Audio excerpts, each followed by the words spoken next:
The blizzard that changed everything started with Audrey Royce's stilettos clicking against frozen concrete, her breath visible in the dead factory air. She'd come to Greyhaven to bury this town's last hope, but in 12 hours she'd be crawling through freezing water beside a janitor she'd barely noticed fighting for her life. What happened next would strip away everything she thought mattered and rebuild her from the ruins up. Stay with me until the end of this story and comment below what city you're watching from.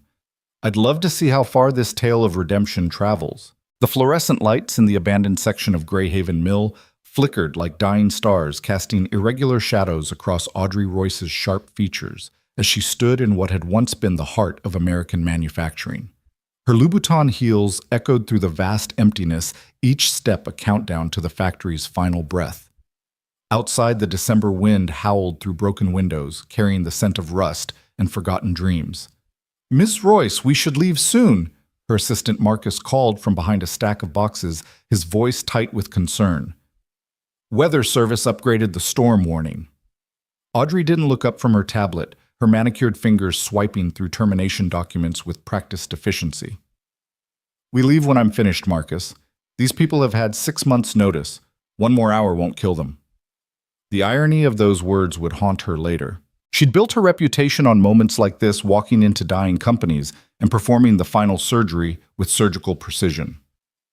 At 34, she was Creed & Associates' youngest senior partner, known in Manhattan boardrooms as the Closer. No sentiment, no hesitation, no looking back. Companies hired her because she could do what others couldn't, look workers in the eye and tell them their livelihoods were over. "Ma'am?" A quiet voice interrupted her thoughts.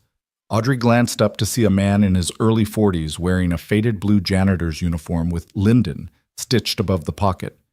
His face bore the weathered look of someone who'd worked with his hands all his life, strong jaw shadowed with stubble green eyes that held a weariness she'd seen in countless workers' faces before. His brown hair, slightly too long, fell across his forehead as he pushed a mop bucket across the scuffed linoleum. "The main office is locked for cleaning," she said curtly, not really looking at him. "Use the back entrance." "Actually, ma'am, I was going to tell you the weather's getting real bad. Most folks already headed home. Power's been flickering all day." His voice carried a soft Appalachian drawl, the kind that marked him as local, rooted everything she'd spent her life trying to escape. "Thank you for your concern," she replied, her tone suggesting anything but gratitude. "But I've driven through worse." Linden nodded slowly, the kind of nod that said he'd heard this before from people who thought they knew better. "If you say so, ma'am, just the old-timers say when the mill starts singing like this." He gestured to the groaning metal beams above. "It means trouble's coming." "Superstition won't save this place, Mr. Callum. Lyndon Callum." "Well, Mr. Callum, neither your superstitions nor your mop will change what happens to this factory. I suggest you focus on finding new employment." She turned back to her tablet, dismissing him. But Lyndon didn't move immediately. Instead, he studied her with those tired green eyes, seeing something she couldn't see herself. "You know, my grandmother used to say that storms have a way of teaching us what really matters. Maybe this one's coming for you, Ms. Royce." Before she could respond with the cutting remark forming on her lips, he was gone, the squeak of his bucket wheels fading into the darkness of the lower level. Marcus reappeared, juggling coffee cups and looking increasingly anxious. "Audrey, seriously, we need to go. The rental car place just called. They're closing early. Everyone's panicking about the storm." She took the coffee without looking up. "Let them panic. Fear is just weakness dressed up as wisdom." The lights flickered again, longer this time. Somewhere in the building's bones, metal shrieked against metal.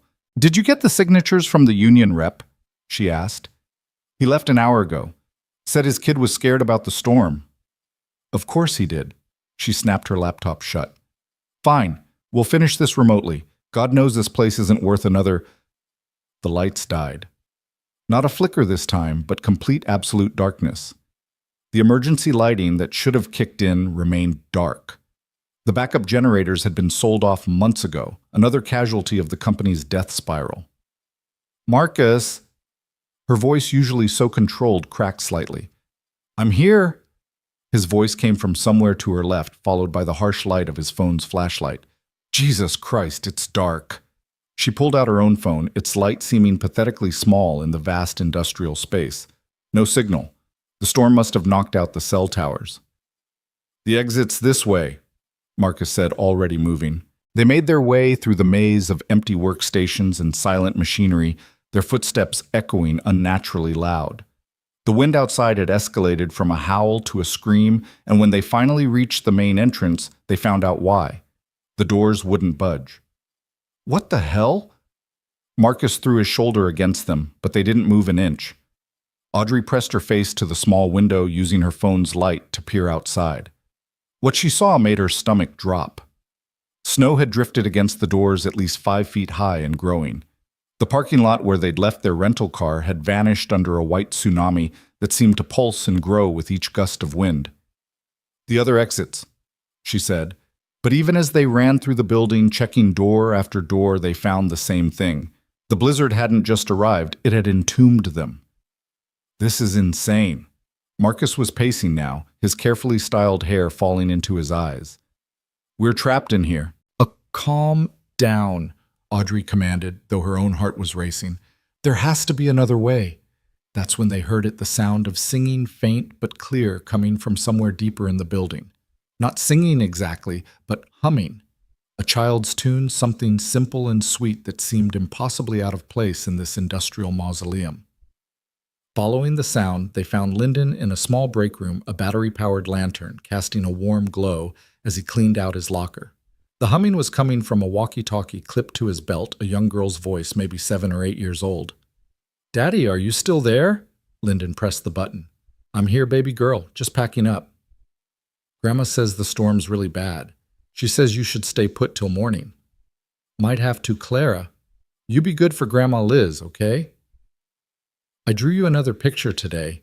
It's you fighting a dragon, but the dragon's really a big machine and you're protecting our castle." Despite everything, Lyndon smiled. "Can't wait to see it, sweetheart." He noticed Audrey and Marcus standing in the doorway and clicked off the walkie-talkie. "You folks didn't make it out, huh?" "The doors are blocked," Marcus said, his voice edged with panic. "We're trapped." Lyndon nodded as if this was exactly what he'd expected. "Told you the mill was singing. This building's seen 150 years of storms. This one's different, though. This one's angry." "Don't be ridiculous," Audrey snapped. "Storms don't have emotions." "Maybe not," Lyndon said, pulling a thermos from his locker. "But they sure do have timing. Coffee? It's still warm." "We need to call for help," Marcus insisted, waving his dead phone. "The police, the fire department, someone. Landlines have been down for months," Lyndon said calmly, pouring coffee into the thermos lid. "Company stopped paying for them. Cell towers probably went down with the wind. We're on our own till morning. This is insane."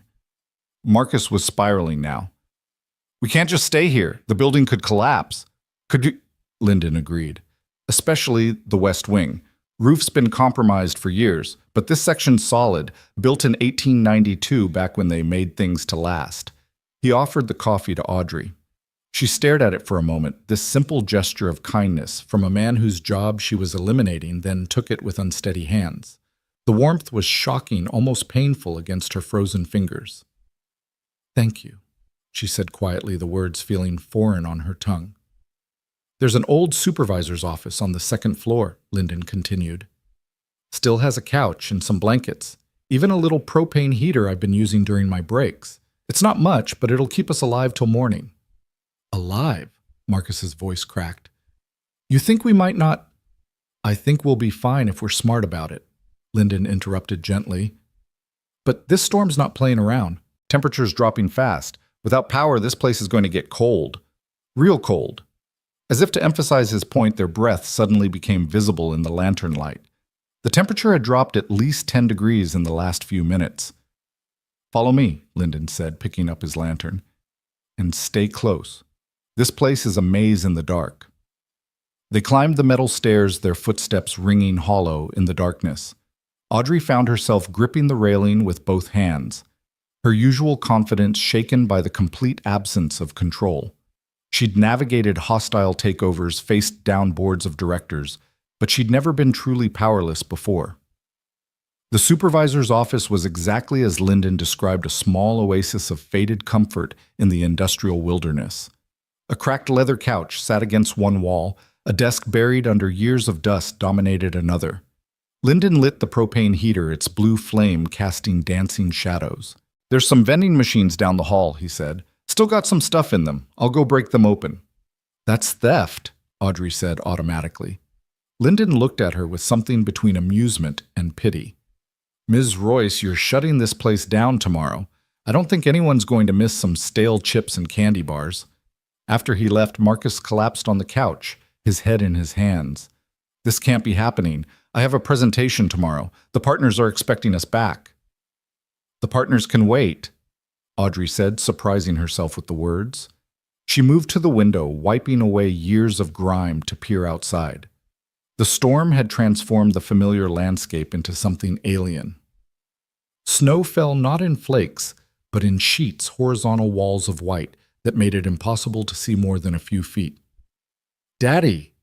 The walkie-talkie on Lyndon's belt crackled to life again as he returned with an armful of snacks. "Daddy, are you okay?" "I'm fine, baby. Just camping out at work tonight. Like when we made the fort in the living room. Exactly like that." "Are you alone?" Lyndon glanced at Audrey and Marcus. "No, sweetheart. I've got some friends here." "Real friends or work friends?" The innocence of the question made something twist in Audrey's chest. When was the last time she'd had a real friend? Someone who knew her beyond her reputation, her success rate, her billable hours. "We'll see, Clara. We'll see." As the night deepened, the storm's fury grew. The building shrieked and groaned like a living thing, and somewhere in the distance they heard the crash of something massive falling. "West Wing roof," Lyndon said quietly. "Told you it was going." Marcus whimpered from the couch, but Audrey found herself oddly calm. She watched Lyndon as he checked his walkie-talkie, adjusted the heater, rationed out their meager supplies with the efficiency of someone used to making do with less. His hands were scarred, she noticed, marked by years of honest work. When was the last time her hands had built something instead of tearing it down? "Can I ask you something?" she said suddenly. Lyndon looked up from where he was arranging blankets on the floor. "Shoot." "Why aren't you angry? I'm literally here to destroy your life, and you're sharing your coffee with me." He was quiet for a long moment, considering. "You're not destroying my life, Ms. Royce. You're just doing your job. My life's that little girl on the walkie-talkie. My life's my grandmother who raised me when my parents died. My life's the memories in these walls, the friends I've made, the work I've done. You can take away my job, but you can't touch any of that. But without income, we'll manage. We always have. Folks around here, we look after each other. Mrs. Chen from the grocery store already offered me some shifts. Pastor Williams needs help with the church maintenance. It won't be much, but Clara won't go hungry. And her medical bills." The question slipped out before she could stop it. She'd seen the medical forms in his locker, the diagnosis that made her stomach turn. Acute lymphoblastic leukemia, the kind that drained bank accounts as fast as it drained hope. Lyndon's face tightened. "How did you—" "I'm thorough in my research, and—" "Of course you are." He turned away, but not before she saw the flash of pain in his eyes. "We'll figure it out. Always do." "The company's severance package is insulting," she heard herself say. "Barely enough to cover a month of treatment." "I know." "I could—" She stopped. What could she do? She was here to maximize efficiency, minimize costs. Compassion wasn't in her job description. "Daddy?" Clara's voice interrupted. "Grandma wants to know if you remembered your medicine." "Tell her I did," Lyndon replied, though Audrey noticed he hadn't taken anything since they'd been here. "She says you're lying." Despite everything, Lyndon chuckled. "That woman knows me too well. Tell her I'll take it right now." He pulled a prescription bottle from his pocket, dry swallowing 2 pills. Antidepressants, Audrey noticed. Of course. A dying daughter, a dying job, a dying town. How else could someone keep going? The walkie-talkie crackled again. "Daddy, can you tell me a story? The storm's really loud and I'm scared." "Of course, baby girl." He settled against the wall, the walkie-talkie cradled in his scarred hands. Once upon a time, there was a brave princess named Clara, who lived in a castle made of dreams. As Lyndon spun his tale, his voice soft and warm despite everything Audrey found herself drawn in. The story was simple but beautiful, full of hope and courage and love. Marcus had fallen asleep on the couch, snoring softly, but Audrey remained awake, watching this man she'd dismissed as insignificant reveal depths she'd never imagined. The princess knew that storms don't last forever, Lyndon was saying, and after every storm, the sun comes out twice as bright. Is that true, Daddy? It's the truest thing I know, sweetheart. After Clara signed off to go to sleep, the office fell silent except for the storm's rage. Lyndon offered Audrey a blanket, which she accepted gratefully. The temperature had continued dropping, and even with the heater, she could see her breath. She sounds wonderful, Audrey said quietly. She's everything, Lyndon replied simply. Been just the two of us since her mom died 3 years ago. Car accident. Clara was in the back seat, not a scratch on her. Miracle, they said. Then the cancer diagnosis came 6 months later. Guess miracles have a price. I'm sorry. Don't be. Every day I get with her is worth it. Even days like this. He gestured to their situation. You know what she told me when she started chemo? She said, Daddy, if I can be brave, you can be brave too. 7 years old and she's teaching me about courage. Audrey pulled the blanket tighter, but the cold she felt went deeper than the temperature. I don't have children. Never wanted them. They seemed like a distraction from success. Depends on how you define success, I guess. Money, power, respect. And do you have those things? Yes.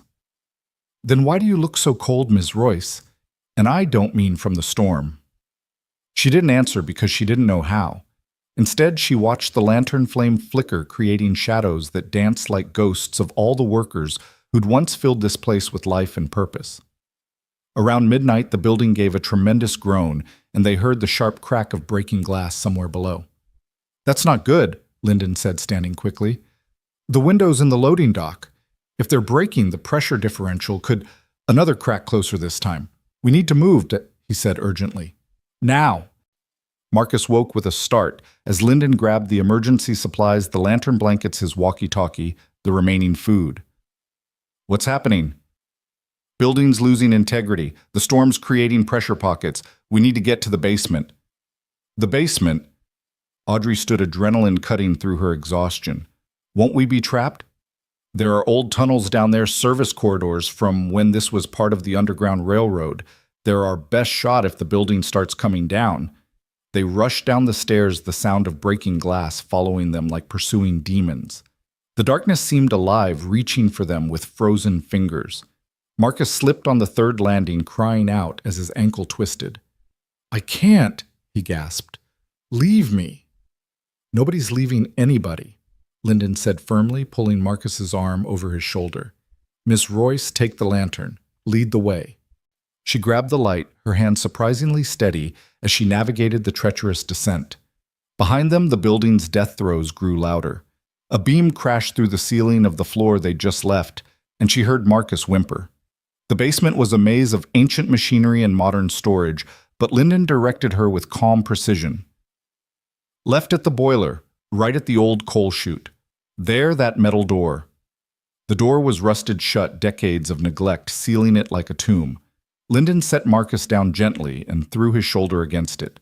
Once, twice, 3 times. Nothing. Together, Audrey said, setting down the lantern.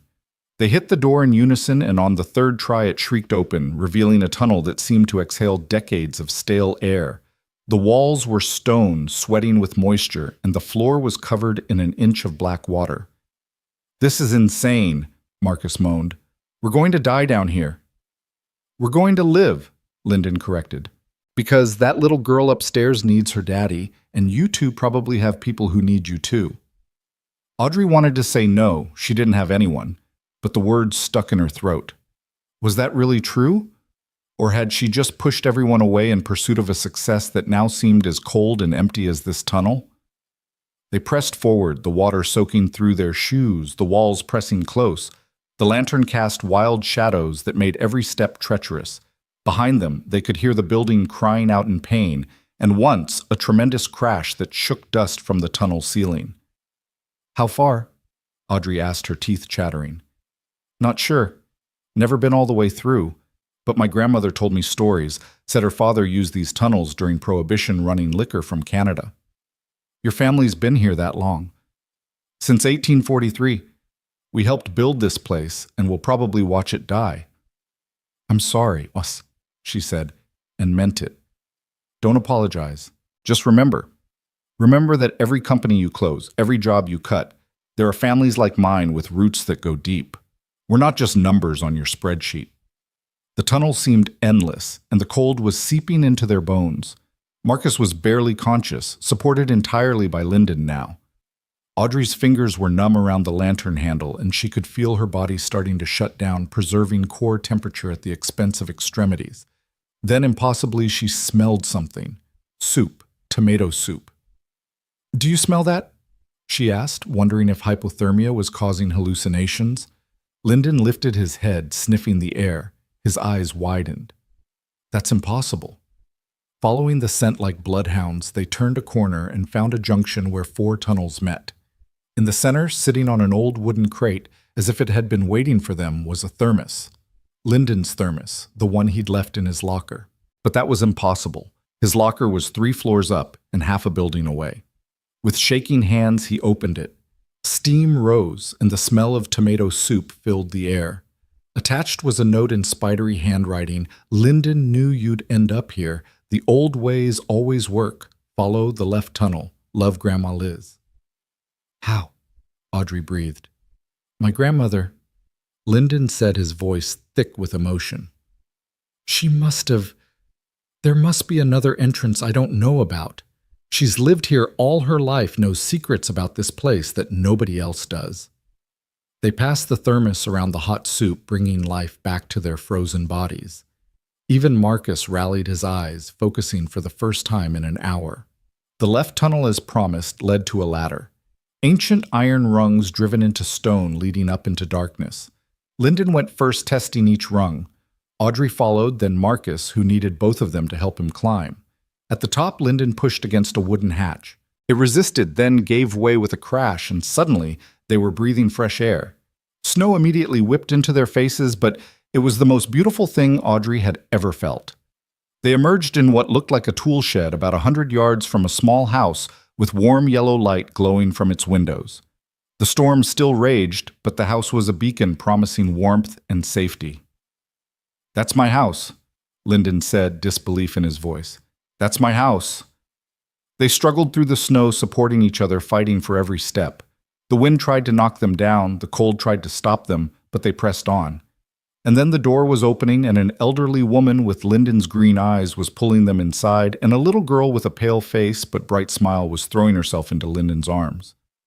"Daddy, you made it. Just like the princess in the story." The house was small but warm, filled with the smell of wood smoke and cooking food. Lyndon's grandmother Elizabeth, she insisted Audrey call her, wrapped them in quilts and forced hot tea into their hands. She checked Marcus's ankle with practiced efficiency, declaring it sprained but not broken. "How did you know?" Audrey asked her. "How did you know about the tunnels?" Elizabeth smiled, her weathered face crinkling. "My family's been in these hills for almost 200 years, young lady. We know things, we prepare for things, and we take care of our own." "But we're not your own." "Aren't you? You're here in my home drinking my tea saved by my grandson. That makes you family, at least for tonight." Clara, despite the late hour and her obvious fatigue from treatment, insisted on showing Audrey her drawings. They covered every surface, brave knights who looked suspiciously like Lyndon fighting dragons, protecting castles, saving princesses. "This one's my favorite," Clara said, showing a picture of a man in a janitor's uniform standing tall while a storm raged around him. "That's Daddy. He's the strongest person in the whole world." Looking at Lyndon as he held his daughter, exhaustion written in every line of his face, but love shining in his eyes, Audrey thought Clara might be right. Her phone miraculously had survived and found a weak signal.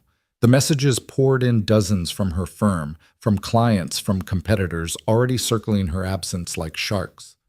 One stood out from Dalton Creed himself. "Heard you're stuck in that backwater town. Don't worry, I'll handle the Morrison acquisition. Partner's very impressed with my initiative. She should have been furious. The Morrison acquisition was her project, her key to making senior partner. Instead, sitting in this warm kitchen watching a family that had lost so much still find reasons to smile, she felt nothing. No rage, no disappointment, just a strange sense of relief. Bad news? Lyndon asked, noticing her expression. My colleague is stealing my promotion. I'm sorry. Don't be. I'm beginning to think he's doing me a favor. Elizabeth served them beef stew, thick and rich and impossibly good. They ate in silence at first, the warmth seeping back into their bones. Marcus fell asleep in his chair, his head tilted back, snoring softly. Clara curled up against her father, fighting sleep but losing. We could have died tonight, Audrey said quietly. But we didn't, Lyndon replied. Sometimes that's all that matters. You saved us. You had every reason to let us freeze, but you saved us. That's not who I am. Who are you then? He considered the question absently, stroking Clara's hair. I'm a father, a son, a grandson, a neighbor, a worker, a man trying to do right in a world that doesn't always make that easy. And me, what am I? That's not for me to say, but I think tonight might have shown you some things about that question. Elizabeth returned from the kitchen with a photo album, settling into her rocking chair with the practiced ease of someone who'd spent a lifetime in that exact spot. Would you like to see some history, Ms. Royce?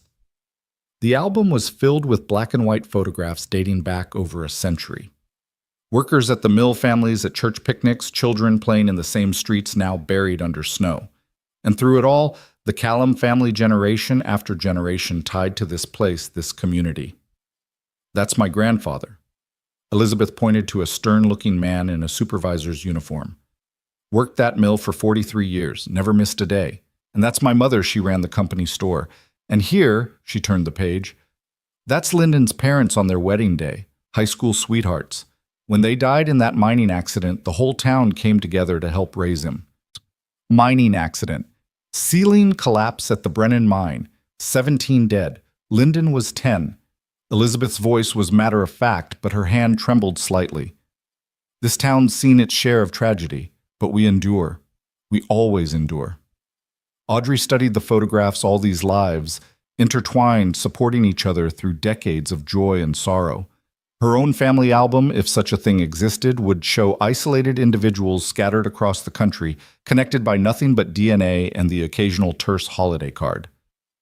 Why do you stay? She asked. Why not leave for somewhere with more opportunities? Opportunities for what? Elizabeth countered. To be strangers among strangers, to lose ourselves in pursuit of something we can't even name. This is our home, Ms. Royce. These are our people. That's worth more than any salary. Even when the mill closes, even when there's nothing left. There's always something left. The land remains, the people remain. And from those two things, we can rebuild anything. Clara stirred in her sleep, mumbling something about dragons. Lyndon adjusted the blanket around her, his movements infinitely gentle. She's getting worse, isn't she? Audrey said quietly. The treatments aren't working as well as we'd hoped. Doctors want to try a new protocol, but insurance won't cover it. Experimental, they say. How much? More than I'll make in 5 years. More than I could borrow if every person in this town emptied their savings. There must be programs, charities. We're on every waiting list, but time. He didn't finish the sentence. Audrey felt something crack inside her chest, some wall she'd built so carefully over years of corporate warfare. This man who'd saved her life couldn't save his daughters. This family that had given everything to their community would lose everything to a disease that didn't care about courage or kindness. Her phone buzzed. Another message from New York, another crisis that seemed suddenly impossibly trivial. She turned it off. The storm continued through the night, but its fury seemed distant, now muffled by warmth and safety. Marcus woke periodically, disoriented and complaining, but Elizabeth managed him with the patience of a woman who'd raised children and grandchildren and half the neighborhood besides. As dawn approached, the wind finally began to die. Audrey stood at the window, watching the first pale light reveal a transformed landscape. The town was buried under feet of snow, but smoke rose from chimneys, and she could see people already beginning to dig out, helping neighbors, checking on the elderly. "It's beautiful," she said, surprised by her own words. "It is Lyndon agreed, joining her at the window. "Different from your New York, I bet." "Like another planet." "Which one do you prefer?" She didn't answer immediately, watching an elderly man help his neighbor clear her driveway. Such a simple act of kindness, yet when was the last time she'd seen anything like it in Manhattan? "I don't know anymore." Clara woke with the dawn, immediately asking if everyone was okay, if the storm was over, if the dragon had been defeated. Despite her pallor, despite the dark circles under her eyes, she radiated a joy that seemed impossible given her circumstances. "Ms. Royce," she said shyly, "would you like to see my treasure box?" The treasure box was a shoebox covered in glitter and stickers filled with what Clara considered precious: a smooth stone from the creek, a bird feather, a photograph of her parents, a hospital bracelet covered in smiley face stickers. From my first treatment, I was brave, and a folded piece of paper. "What's that?" Audrey asked. "My wish list. Daddy says if you write down wishes, sometimes they come true." Against her better judgment, Audrey asked, "What did you wish for?" "To get better, for Daddy to smile more, for the mill to stay open so Daddy can keep his job, and for snow because I love snow." She grinned. "I got one wish already. The innocence of it." The simple faith that writing wishes on paper could change reality made Audrey's throat tight. She thought of her own wishes, all of them centered on money and power and beating the competition. When had she stopped wishing for things that actually mattered? Elizabeth made breakfast pancakes and bacon and eggs, the kind of meal Audrey hadn't eaten in years, too concerned with calories and appearances. But she ate every bite, tasting something in that simple food that no five-star restaurant had ever provided. "The roads should be clear enough by noon," Elizabeth said. "The county boys are good about plowing. You'll be able to get back to your lives." Back to their lives. Audrey's life of hostile takeovers and empty apartments and colleagues who would stab her in the back for a percentage point. Marcus's life of desperation and anxiety and never being quite good enough. Was that really living? Her phone rang. Dalton Creed. "Audrey heard you got caught in that storm. Very dramatic. Anyway, just wanted to let you know I've successfully wrapped up the Morrison deal. The partners are thrilled. Oh, and they've decided to accelerate the Greyhaven closure. We're announcing tomorrow instead of next quarter. Stock price should jump nicely. You're still handling the paperwork, right?" Dalton. "Gotta run. Big celebration lunch with the partners. You understand? Next time, try not to get stuck in the sticks." "Yeah." He hung up before she could respond. She stared at the phone, this device that connected her to a world that suddenly seemed as cold and lifeless as the mill's abandoned floors. "Everything okay?" Lyndon asked. "They're accelerating the closure. Announcing tomorrow. The severance packages will be even smaller because of the early termination clauses." His face went pale, but he managed a resigned nod. "Well, at least we know." "It's not right." Since when has that mattered? She wanted to argue to defend the system she'd spent her career serving, but the words wouldn't come. Because he was right. Right and wrong had never entered the equation, only profit and loss. The sun climbed higher, revealing the storm's full aftermath. Trees down power lines, snapped cars buried, but also people helping people, sharing generators, shoveling walks, checking on neighbors. The mill stood in the distance, partially collapsed, but still standing, a wounded giant refusing to fall. "I should go," Marcus said, testing his wrapped ankle. "See if I can get a rental car, get back to civilization." That word civilization hung in the air like an insult, as if this place, these people were something less than civilized. Audrey had thought the same thing just yesterday, now watching Elizabeth teach Clara to knit. Watching Lyndon repair a neighbor's broken window, without being asked, she wondered who was really civilized. "I'll drive you to town," Lyndon offered. "Trucks should be able to get through." "I'll come too," Audrey said quickly. She needed to see the damage needed to understand what the storm had done to this place she'd come to destroy. The drive through town was a revelation. The storm had been devastating. Roofs, collapsed windows, shattered trees through houses, but everywhere people were working together. The local diner was giving out free coffee and sandwiches. The church had become an emergency shelter. Kids were already building snowmen in yards, their laughter bright against the white landscape. They passed the mill and Linden slowed. The west wing had completely collapsed, tons of brick and steel, crushed under the weight of snow and wind. But the main building stood damaged but defiant. 150 years, Linden murmured, survived the Civil War, the Depression, 2 world wars. And now it dies because some hedge fund in New York needs to show quarterly growth, Audrey finished bitterly. Marcus looked at her strangely. That's our job, Audrey. That's what we do. I know what we do, Marcus. I'm beginning to question why we do it. They found the rental car office closed, but the owner, recognizing their plight, opened up special for them. Marcus immediately began making calls, arranging his escape back to New York. But Audrey found herself hesitating. You coming? Marcus asked. I can wait if you need to get your things. She looked at Linden, who was helping the rental car owner clear snow from the vehicles. I need to finish some paperwork. You go ahead. Marcus shrugged, clearly eager to leave this place behind. As his car disappeared down the freshly plowed road, Audrey felt something she hadn't expected: relief. Thought you'd be eager to get back, Linden said, not looking at her. So did I. They drove back to his house in silence, but it wasn't uncomfortable. Clara was waiting at the window, waving excitedly when she saw them return. Ms. Royce, you came back. I thought you'd leave like everyone always does. That innocent statement hit harder than any corporate attack ever had. The rest of the day passed in a blur of small moments that somehow felt more significant than any deal she'd ever closed. Helping Elizabeth cook lunch, playing cards with Clara, watching Linden split wood for the fire, his movements efficient and graceful. Real work producing real warmth, not the abstract manipulation of numbers that defined her career. As evening approached, her phone rang again. The senior partner, Richard Stein. Audrey, where the hell are you? Dalton says you're still in that nowhere town. The announcement is tomorrow. We need you back here. Richard, about the severance packages. Already decided, minimum legally required. Stock price projections look fantastic. This is going to be a big win for us. These people have families, medical bills. Not our problem. Jesus, Audrey, don't go soft on me now. You're the closer, remember. This is what you do. What if I don't want to do it anymore? Silence. Then cold and sharp. Then you're done at this firm and every other firm in the city. You know how this works, Audrey. You're either with us or you're nobody. He hung up. She stood there, phone in hand, feeling the weight of the decision crushing down on her.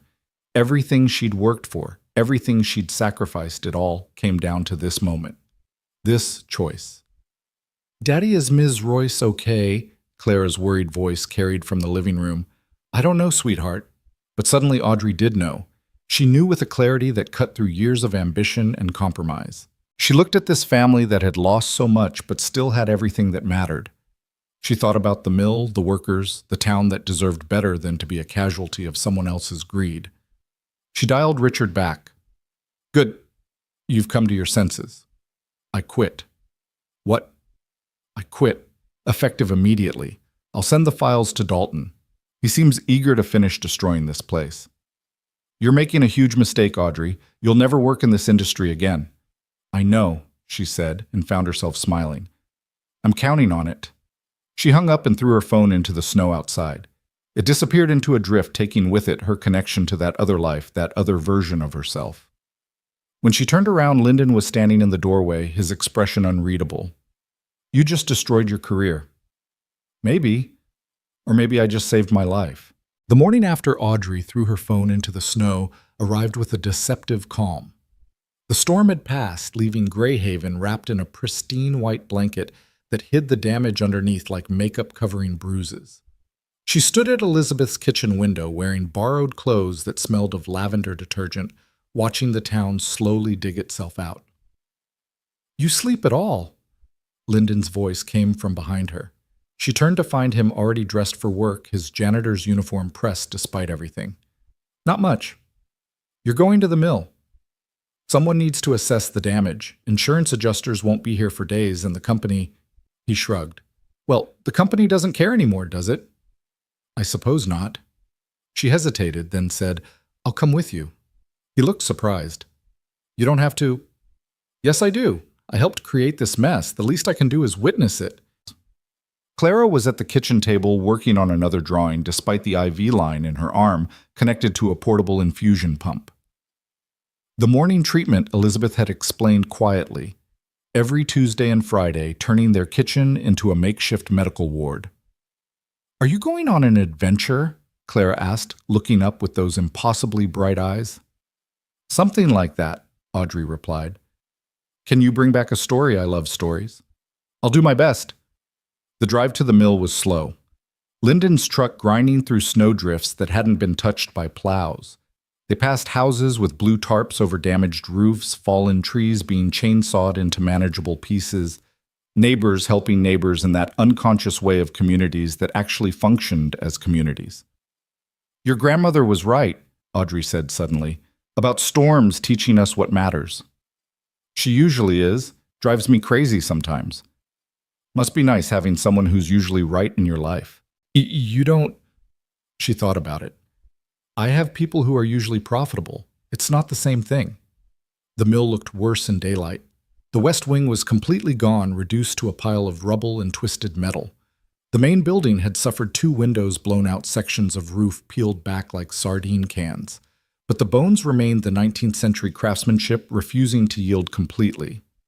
They parked and made their way inside through a loading dock door that hung off its hinges. The interior was a disaster. Snow had blown through broken windows, covering machinery that would now rust beyond repair. Ceiling tiles littered the floor like fallen leaves. In the accounting office, papers were scattered everywhere, including the termination documents she'd been reviewing just 2 days ago. 43 people, Lyndon said, picking up one of the sheets. 43 families counting on these jobs. I know their names, Audrey said quietly. I memorized them all.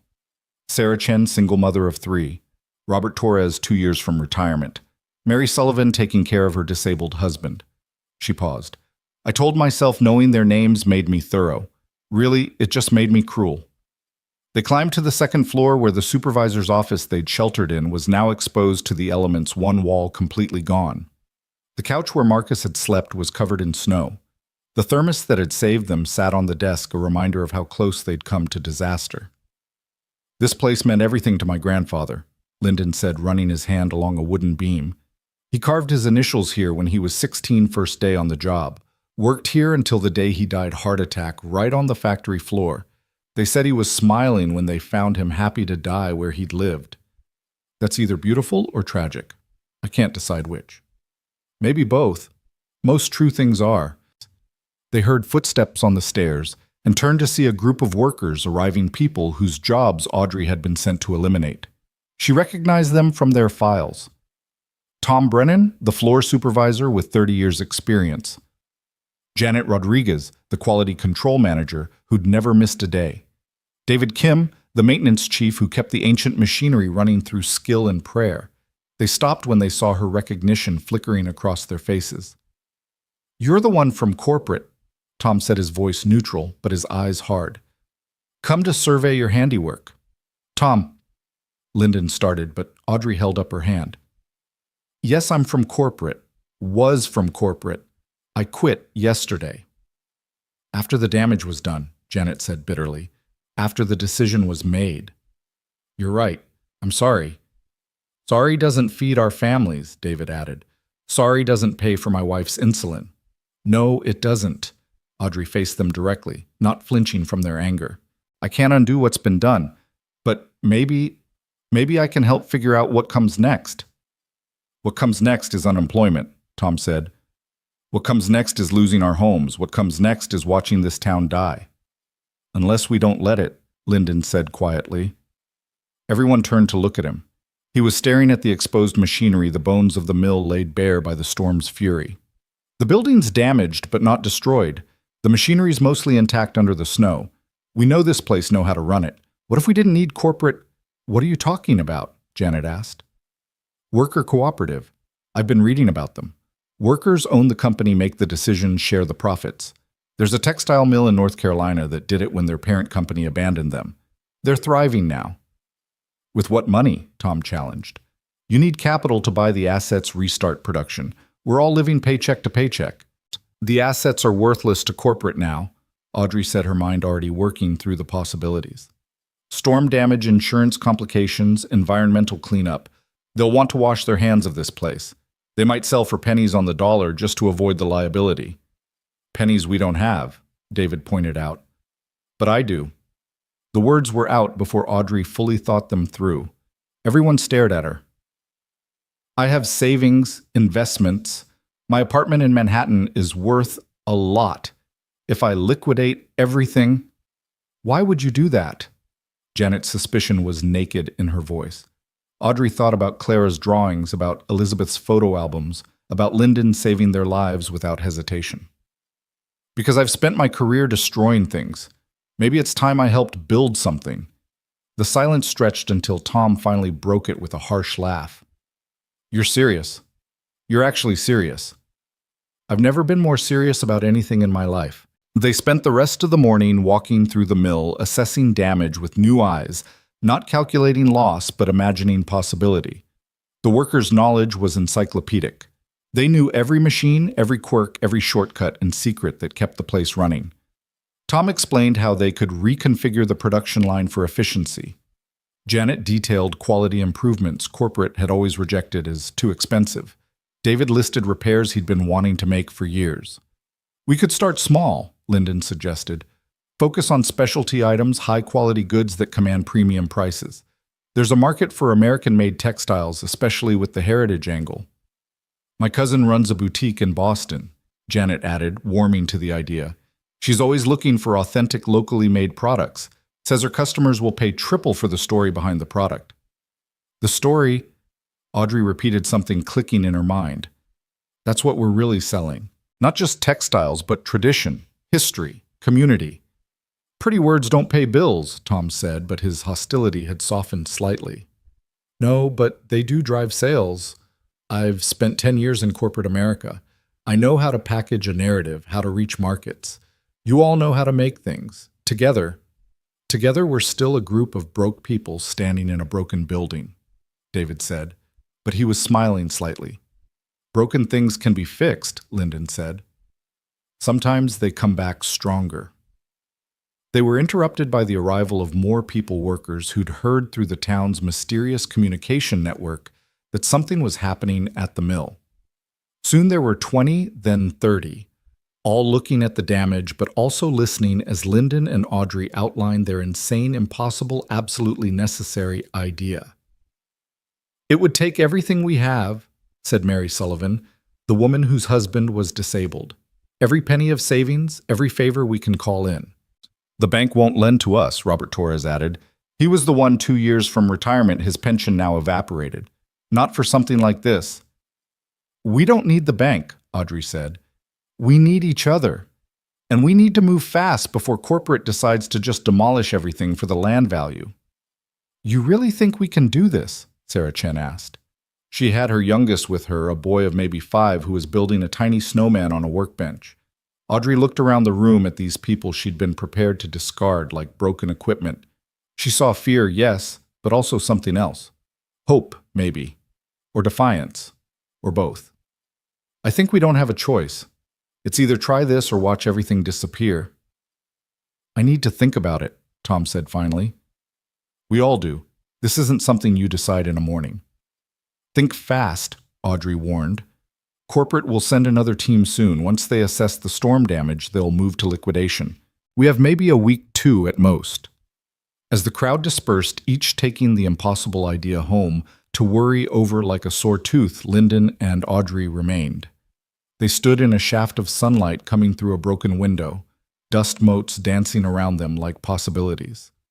You know this is insane, he said, completely. You could lose everything. I already did when I threw that phone in the snow. This is just making it official. Why are you really doing this, Audrey? She thought about all the complex reasons, the guilt and revelation and transformation of the last 48 hours. But in the end, it came down to something simple. Because Clara asked me to bring back a story. I want it to be a good one. They drove back to the house to find Clara having a bad day. The morning treatment had left her nauseated and weak, and she was curled on the couch while Elizabeth read to her from a worn copy of Anne of Green Gables. "How's our princess?" Lyndon asked, kneeling beside her. "The dragon's winning today, Daddy," she said weakly. "But tomorrow I'll be stronger." "I know you will, baby." Audrey watched them, this father and daughter, facing the ultimate unfairness with such grace, and felt her resolve harden. She might not be able to fix Claire's illness, but she could try to fix this one thing: give this family and this town a fighting chance. That evening, Elizabeth made a simple dinner of soup and bread, but the kitchen was full of visitors. Word had spread about the cooperative idea, and people came with questions, concerns, and occasionally cautious excitement. "My grandfather helped build that mill," said elderly Carl Brennan. "I've got some money saved. Not much, but if it would help." "The church could organize fundraisers," offered Pastor Williams. "Bake sales, car washes. Every little bit right." "I know someone at the State Development Office," added Maria Santos, who ran the local diner. "They have grants for worker cooperatives. It's not much, but..." Each offer was small, but together they began to add up to something. Audrey took notes, her mind calculating, strategizing. This wasn't like corporate finance, clean, cold, abstract. This was messy and personal and real. "We'd need at least 200,000 just to start," she said finally. "Purchase the assets, basic repairs, initial materials, operating capital for the first few months." The room went quiet. It might as well have been 2 million for these people. "I can provide 100,000, Audrey said. "Maybe 120 if my apartment sells quickly." "That leaves 80,000, Tom said. He'd arrived halfway through dinner, snow still on his boots. "Might as well be the moon." "Not the moon," Elizabeth said quietly from her chair by the fire. "Just a very tall mountain. And we're mountain people, aren't we?" "What are you saying, Grandma?" Lyndon asked. "I'm saying that this family has been here since 1843. We've survived wars and depressions and floods and fires. You think we saved nothing in all that time?" She stood, moving to an old secretary desk in the corner. From a hidden drawer, she pulled out a bank book. $43,000, 5 generations of Callum savings. Was meant for Clara's treatment if the insurance failed, but no, Lyndon said immediately. "Absolutely not. We're not risking Clara's life for this. We're risking her future if we don't," Elizabeth replied sharply. "What good is treatment if she survives only to grow up in a dead town with no opportunities? What kind of life is that?" "A life?" Lyndon's voice cracked. "It's still a life." Clara, who'd been quiet on the couch, spoke up in her small voice. "Daddy, can I see the bank book?" "Sweetheart, this is grown-up talk." "Please." Elizabeth handed it to her. Clara studied it with the seriousness only a sick child could muster, someone who'd learned too young that numbers on medical charts meant everything. "This is a lot of money," she said. "Yes, it is," Lyndon agreed. "But not enough for the new treatment anyway, right? The one that costs 300,000. The adults exchanged glances. They'd tried to keep that number from her, but children heard everything, especially children who spent a lot of time in quiet hospital rooms. "No, baby, not enough for that." Clara nodded, then handed the book back to her great-grandmother. "Then we should use it for the mill. At least that way it helps everyone." "Clara, I'm not giving up Daddy. I'm just being real. That's what you taught me, right? Be brave and be real." Lyndon pulled her into his arms, and Audrey had to turn away from the naked pain on his face. Through the window, she could see the mill in the distance, lit by the setting sun. It looked like it was on fire, but the good kind of fire, the kind that refined rather than destroyed. "I know someone," she said suddenly, "from business school. Marcus Chen. Different. Marcus, not my assistant. He runs a social impact fund. They specifically invest in projects like this. I could call him." "After you threw your phone in the snow?" Tom asked, and there was almost humor in his voice. "I'll borrow one. Elizabeth, may I?" The old woman handed her an ancient rotary phone, and Audrey dialed from memory, grateful that some habits die hard. "Marcus? It's Audrey Royce. Yes, I know. It's been years. Listen, I have a proposition for you. A worker cooperative in Pennsylvania textile mill, strong community support. Yes, I'm serious. No, I haven't lost my mind. I found it. The conversation lasted an hour. She had to answer a dozen skeptical questions, provide financial projections she was making up on the fly promise documentation she didn't have yet. But Marcus had always been different, someone who went to business school to change the world rather than rule it. He'll consider it, she said when she finally hung up. Wants to see a business plan, community commitment documents, evidence of worker buy-in. But he could potentially provide up to $50,000 in low-interest loans. That still leaves us short, Janet pointed out. Then we get creative, Audrey said. Crowdfunding, grant writing, pre-sales to boutiques. We make this work because we have to. Over the next 3 days, the town transformed. The cooperative went from impossible idea to urgent mission. The diner became an unofficial headquarters where people gathered to plan and dream and argue about details. Audrey found herself at the center of it, using every skill she'd acquired in corporate America, but for opposite purposes. She wrote a business plan on Elizabeth's ancient computer, pecking at keys that stuck and a screen that flickered. Tom and the technical team provided production estimates. Janet developed quality standards that exceeded anything corporate had ever demanded. David created repair schedules that would bring the mill back to life in stages, focusing on profitable production first. We could be operational in 6 weeks, David announced at one of their planning sessions. Not at full capacity, but enough to start filling orders. What orders? Someone asked. The ones I'm going to get, Audrey said.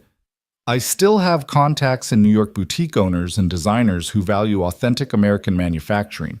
They don't know I've gone native yet. Gone native? Tom repeated. Is that what you've done? She looked around the room at these people she'd come to destroy, who were now trusting her to help rebuild. At Lyndon, who was juggling Clara's treatment schedule with 18-hour days at the mill. At Elizabeth, who was quietly liquidating a lifetime of savings. At Clara herself, who'd started a penny drive at her hospital, convincing other sick kids to contribute to saving the castle. Yes, Audrey said simply. I've gone native. The breakthrough came from an unexpected source. Sarah Chen's mother, who'd been silent at every meeting, suddenly stood up and announced in broken English that she had $30,000 hidden in her mattress. From nail salon, she said, 20 years cash business. For Sarah's children, college. But no college if no town, yes. Her declaration opened floodgates. Others came forward with hidden savings, coffee cans buried in backyards, life insurance policies cashed in. The immigrant families were especially generous, perhaps understanding better than anyone what it meant to invest everything in hope.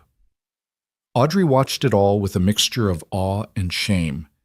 These people who had so little were risking everything, while she'd spent her career helping people who had everything take even more. On the 4th day, Marcus Chen called back. I've reviewed your proposal, he said. It's insane. I know. The financials barely work. I know.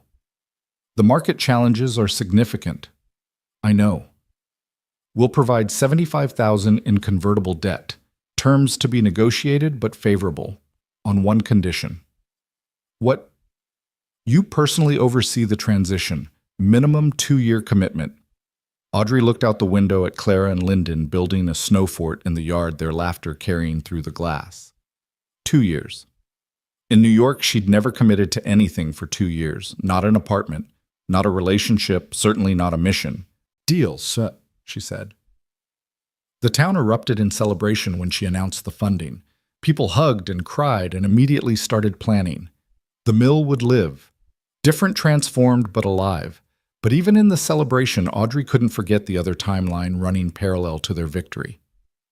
Clara's declining health, the treatment she couldn't afford, the dragon that was winning more days than it was losing. That night, unable to sleep, she found Lyndon sitting on the porch, despite the cold, staring at the stars. Can't sleep either, she asked, joining him. Thinking about time. How little we have, how much we waste. Clara, she had a seizure today, while you were on the phone with the fund. Small one, but they're starting.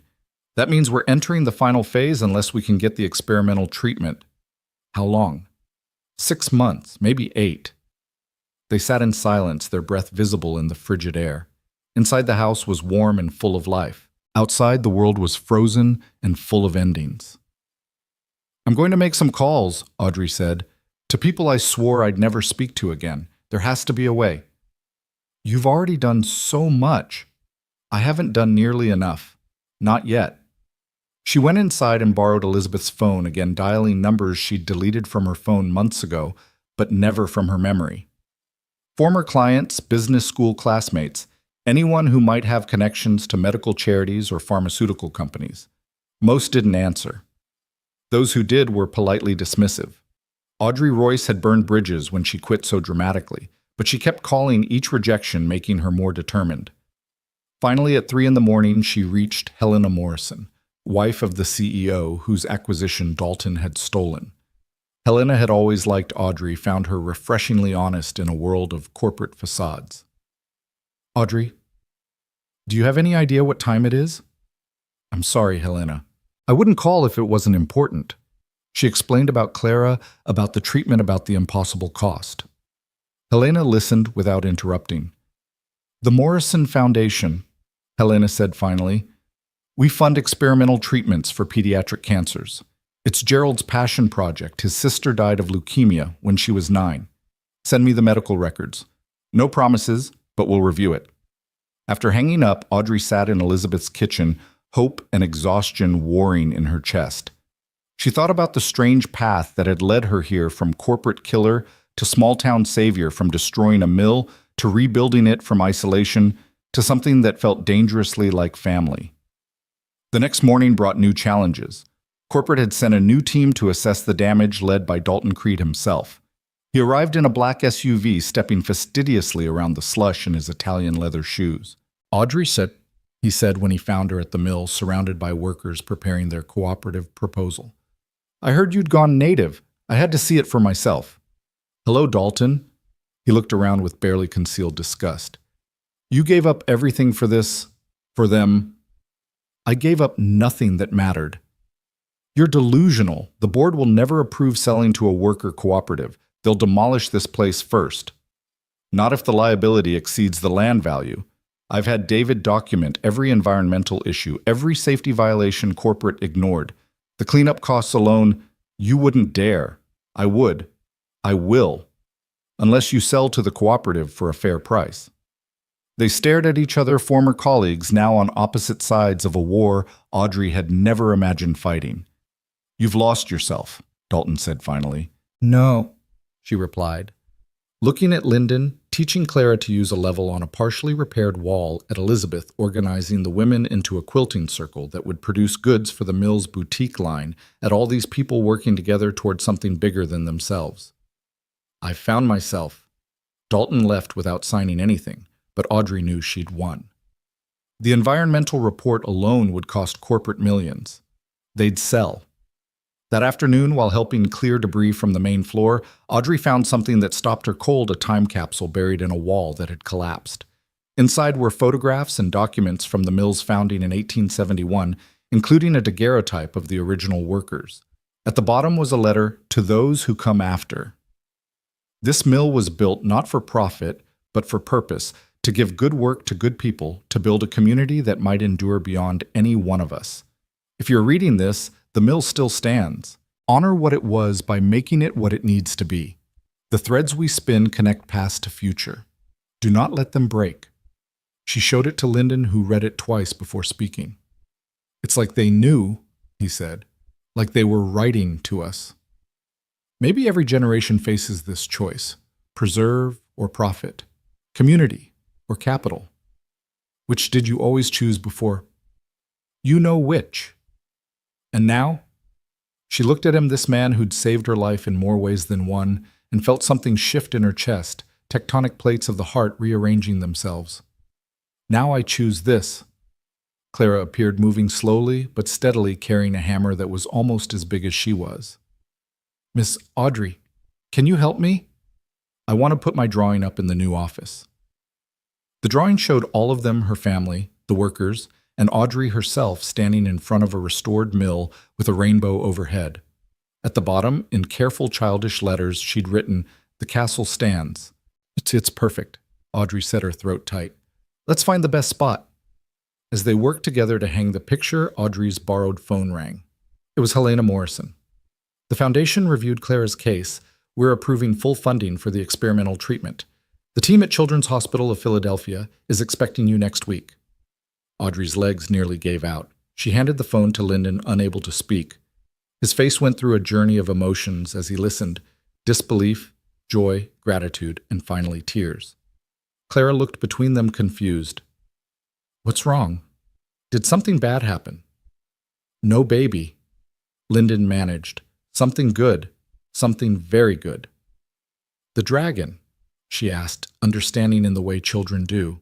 We found a new sword to fight it with. That evening, the entire town gathered at the mill. Not for planning this time, but for celebration. Someone had brought speakers and Christmas lights.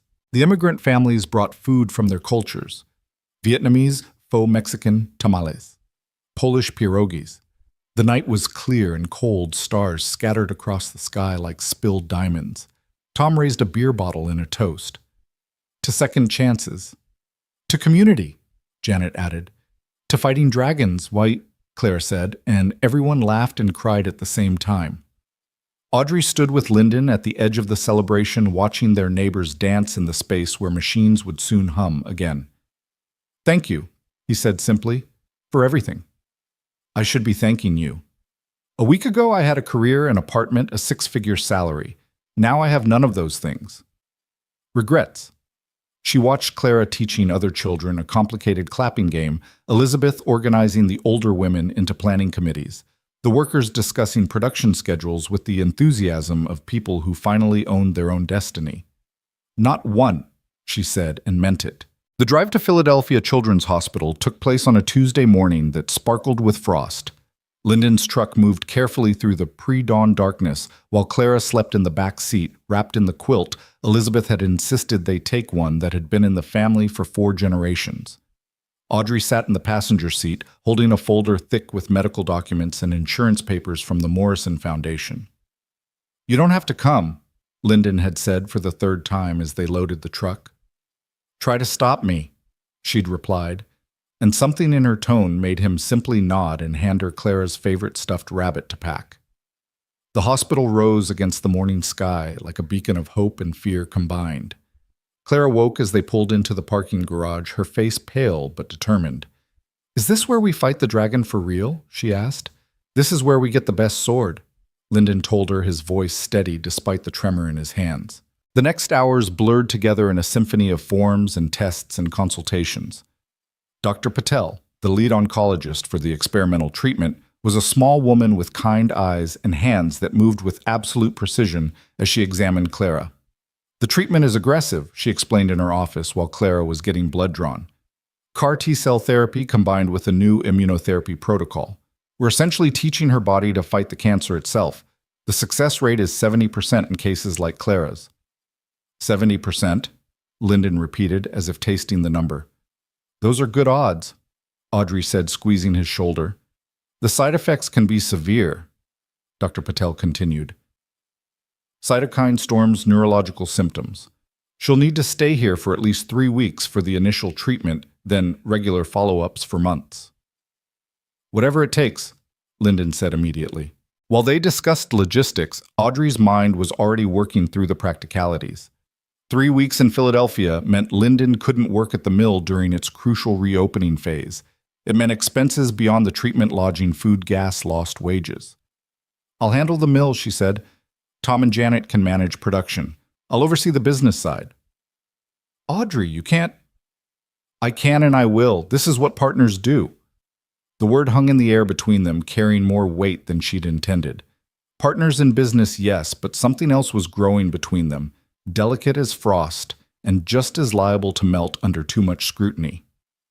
Clara was admitted that afternoon to a room that tried too hard to be cheerful, with painted murals of forests and fairy tales. She took it all in stride, arranging her drawings on the windowsill and informing the nurses that her daddy was a hero who saved people from storms. Is that so? Asked a nurse named Monica, charmed by Clara's matter-of-fact tone. He saved Ms. Audrey from the blizzard. Now she's helping save our whole town. It's like a circle, see? That evening, while Clara slept off the exhaustion of the day's tests, Audrey and Lyndon sat in the hospital cafeteria picking at food that tasted like worry.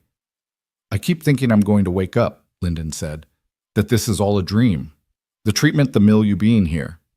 I'm real, Audrey said. This is real. Why are you doing this? Really? You barely knew us 2 weeks ago. She thought about how to answer, how to explain the transformation that had occurred in that frozen mill in Elizabeth's warm kitchen in watching him choose kindness even when the world had given him every reason to choose bitterness. Because 2 weeks ago I was sleepwalking through life. You woke me up. I think it was the storm that woke you up. No, she said firmly. It was you. The way you saw me not as the enemy, not as the destroyer, but as someone who could change. No one's ever given me that before. He reached across the table and took her hand. His fingers were rough from work, warm against her skin. You gave yourself that.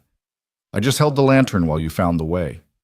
They were interrupted by Audrey's phone, a new one she'd bought to coordinate the mill reopening. Tom's voice was panicked on the other end. We've got a problem. The state inspector showed up today, says we need additional permits for the cooperative structure. Could delay us by months. Put him on speaker at tomorrow's meeting, Audrey said, her corporate instincts kicking in. I'll handle it remotely. How? He seems pretty set on following every regulation to the letter. Then we'll follow them faster than he's ever seen. Send me all the paperwork tonight. I'll have it completed by morning. She spent that night in the hospital's family lounge laptop open, navigating bureaucracy with the same intensity she'd once used to destroy companies. By dawn, she'd completed 17 forms, scheduled 3 inspections, and found a loophole that would allow them to begin limited production while waiting for final approvals. Clara's treatment began that morning. They wheeled her away at 8 o'clock sharp, and Lyndon aged 10 years in the 3 hours she was gone. Audrey sat with him in the waiting room, not speaking, just present. Sometimes that was all you could do, be present for someone else's unbearable moments. When Clara came back groggy but smiling, she asked if they'd gotten the dragon. First round, the doctor said. The dragon's going to fight back, but we're ready for it. And fight back it did.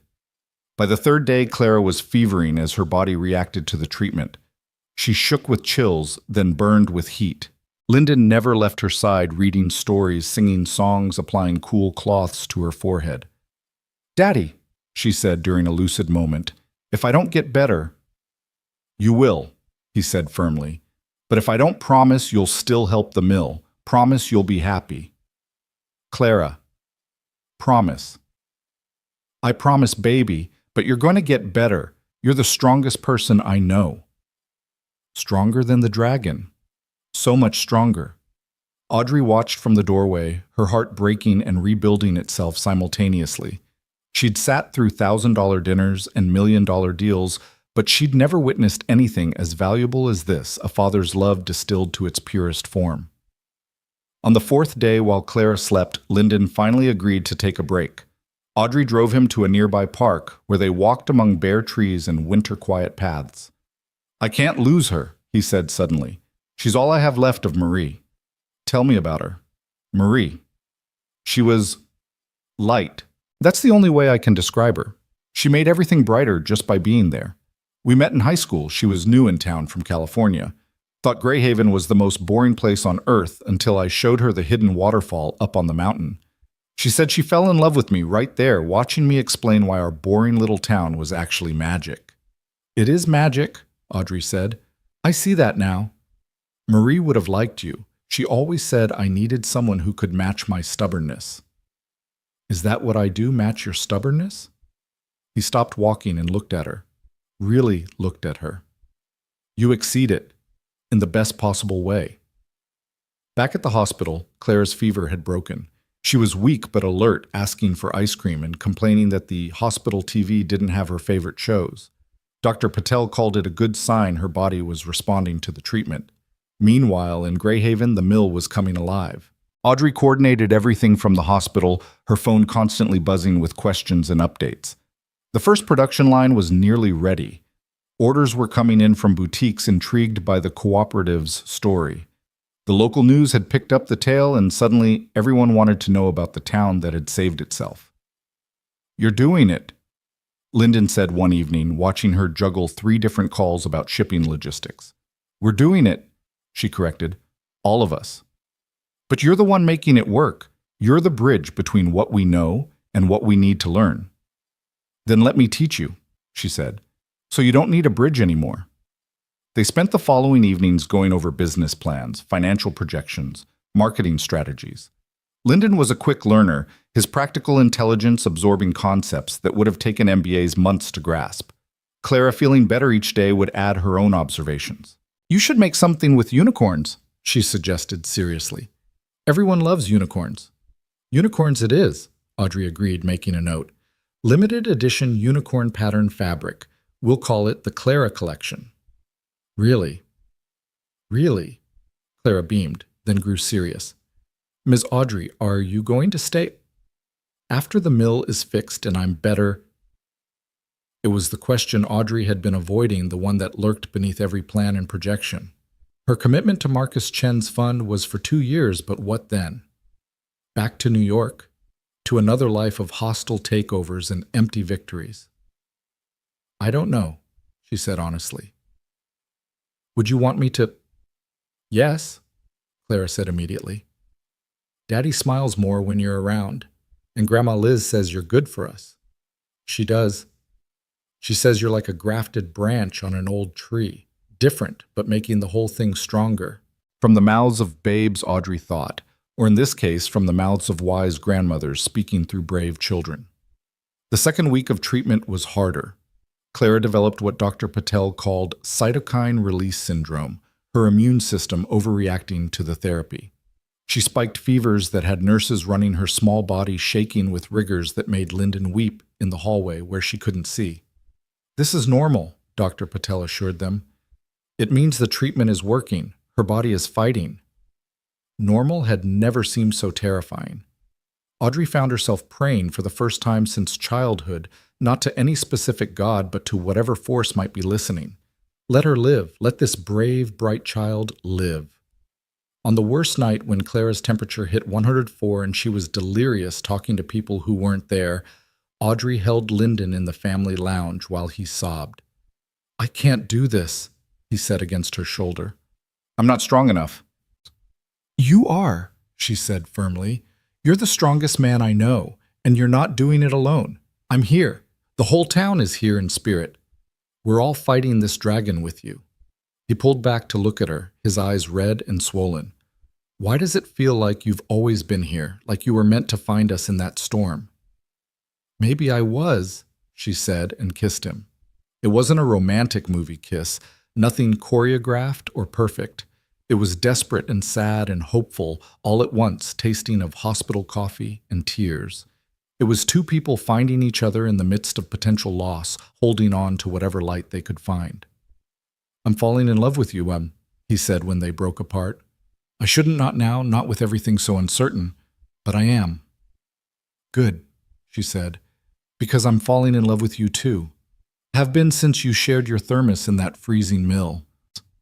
They sat together through the night, taking turns checking on Clara, watching her fight her impossible battle with a courage that humbled them both. By morning, her fever had broken again. She opened her eyes and asked for orange juice and her drawing pad. The dragon's getting tired, she announced with certainty. I can feel it. Dr. Patel confirmed that the treatment was working. Clara's white blood cell counts were improving. The cancer markers were dropping. We're not out of the woods, she warned, but we're on the right path. The third week brought stability and even moments of joy.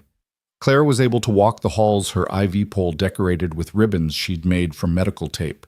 She befriended other children on the ward, organizing a parade of pediatric patients that had the nurses laughing and crying simultaneously. During this time, news came from Greyhaven that lifted everyone's spirits. The first production run had been completed successfully. Tom sent a video of fabric rolling off the line workers cheering as each yard passed inspection. The quality was exceptional, exceeding even the boutique's high standards. We did it, Janet said over video call. First order shipped today. 12 more in the queue. That's my mill, Clara shouted at the phone. That's my daddy's work. But the best news came from an unexpected source. Dalton Creed called Audrey personally, his voice tight with barely controlled anger. The board approved the sale, he said. Congratulations, you've won.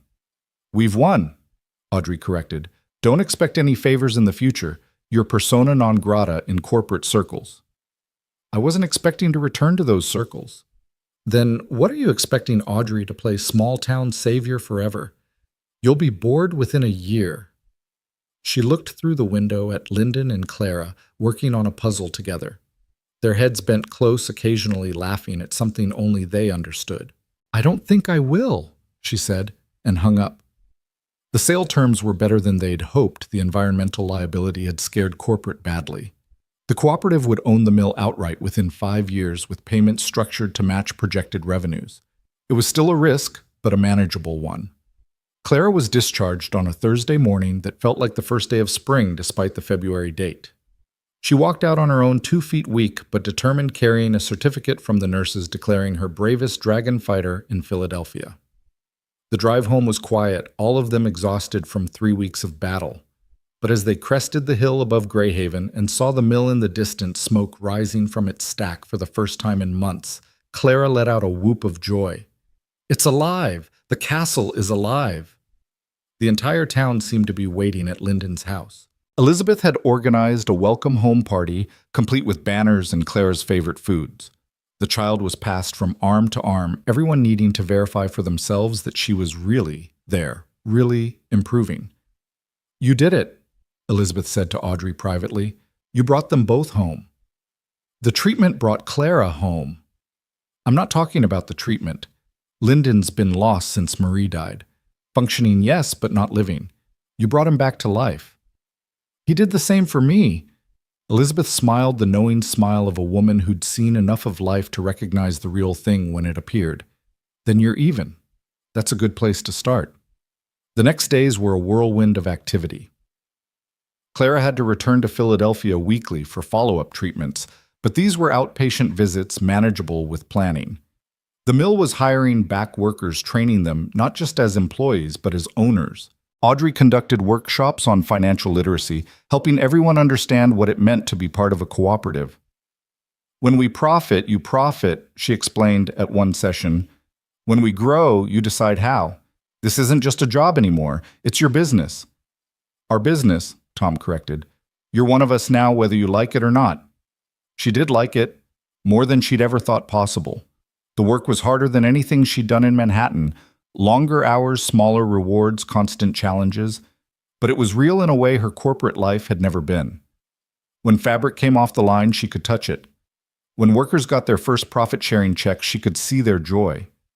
When Clara rang the bell at the hospital, indicating another successful treatment, she could hear hope itself. Spring arrived slowly, then all at once. The snow melted, revealing damage, but also resilience. Gardens that had seemed dead pushed up green shoots. The mill's broken windows were replaced with energy-efficient ones. The collapsed west wing was cleared, the space transformed into an outdoor market where local artisans could sell their wares. Audrey moved out of the bed and breakfast where she'd been staying and into a small apartment above the old general store. It was a far cry from her Manhattan high-rise, but it had character-exposed beams, original hardwood floors, and a view of both the mill and the mountains beyond. It's tiny. Marcus, her assistant. Marcus, who'd come to visit and check on her sanity, observed with barely concealed horror. It's perfect, she countered, showing him the reading nook she'd created, the desk where she worked on mill business, the kitchen where she was learning to cook actual meals instead of surviving on takeout. You've really changed, he said, and it wasn't entirely a compliment. Yes, she agreed. I have. He didn't stay long. The town made him nervous, all that community and connection. He belonged to the world of surfaces and transactions, and she realized with some surprise that she no longer spoke that language fluently. The Clara collection launched in April, featuring fabric printed with unicorns drawn by Clara herself. It sold out within a week. Orders poured in from boutiques across the country, all wanting to be part of the story, the mill saved by its workers, the child who fought cancer and won the corporate executive who chose community over career. We're going to need to expand, Janet said at a planning meeting. This is more demand than we can meet with current capacity. Then we expand carefully, Audrey said. We don't sacrifice quality for quantity. We don't forget who we are in pursuit of who we could be. It was a lesson she'd learned the hard way, and she was determined not to let the cooperative repeat her mistakes. Clara's health continued to improve. By May, her scans were clear, no evidence of disease. Dr. Patel called it a complete response, though she warned they'd need to monitor for years to be sure. "The dragon's gone," Claire announced to anyone who would listen. "We beat it with science and love and everyone helping." "That's exactly how we beat it." Lyndon agreed, his arm around Audrey as they watched Clara play in the yard with other children, her energy returning bit by bit. They were together now officially, though in a small town, nothing had ever been unofficial. Everyone had seen it coming before they had Elizabeth most of all. "About time," she'd said when Lyndon told her. "I was beginning to think I'd have to lock you two in a room until you figured it out." Their relationship was built on shared struggle and mutual respect, on long discussions about the mill's future and quiet evenings reading while Clara drew. It wasn't the whirlwind romance of movies, but something deeper, more rooted. "I never expected this," Audrey told him one night as they sat on the porch watching fireflies dance in the humid air. "Any of it. The mill, the town, you and Clara." Disappointed. Grateful. Grateful beyond words. He pulled her closer and she rested her head on his shoulder, feeling the solid strength of him, the steady heartbeat that had become her favorite sound. "Clara asked me something yesterday," he said. "She wanted to know if you were going to be her new mom." Audrey's breath caught. "What did you tell her?" "I told her that was something we all had to decide together when the time was right, but that whatever happened, you weren't going anywhere." "No," she agreed. "I'm not going anywhere." The mill's first year as a cooperative exceeded all projections. They paid back the initial loans, distributed profits to worker owners, and even created an emergency fund for families facing medical crises. The model attracted attention from other dying industrial towns, and Audrey found herself consulting, helping other communities attempt their own resurrections. "You're becoming famous," Lyndon teased after she was featured in a major business magazine article titled "The Executive Who Chose Main Street Over Wall Street." "Infamous, more like it. My old colleagues think I've lost my mind." "Have you?" She looked around the mill office, now bright and clean and humming with activity.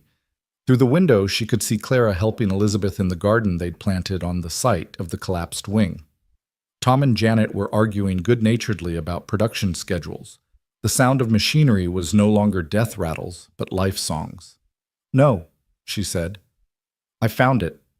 Summer brought the first Greyhaven Festival in 5 years, celebrating the mill's rebirth and Clara's recovery.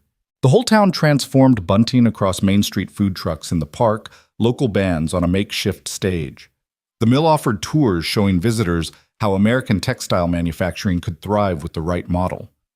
Audrey found herself at the center of it all, coordinating vendors, managing logistics skills from her corporate life repurposed for community building.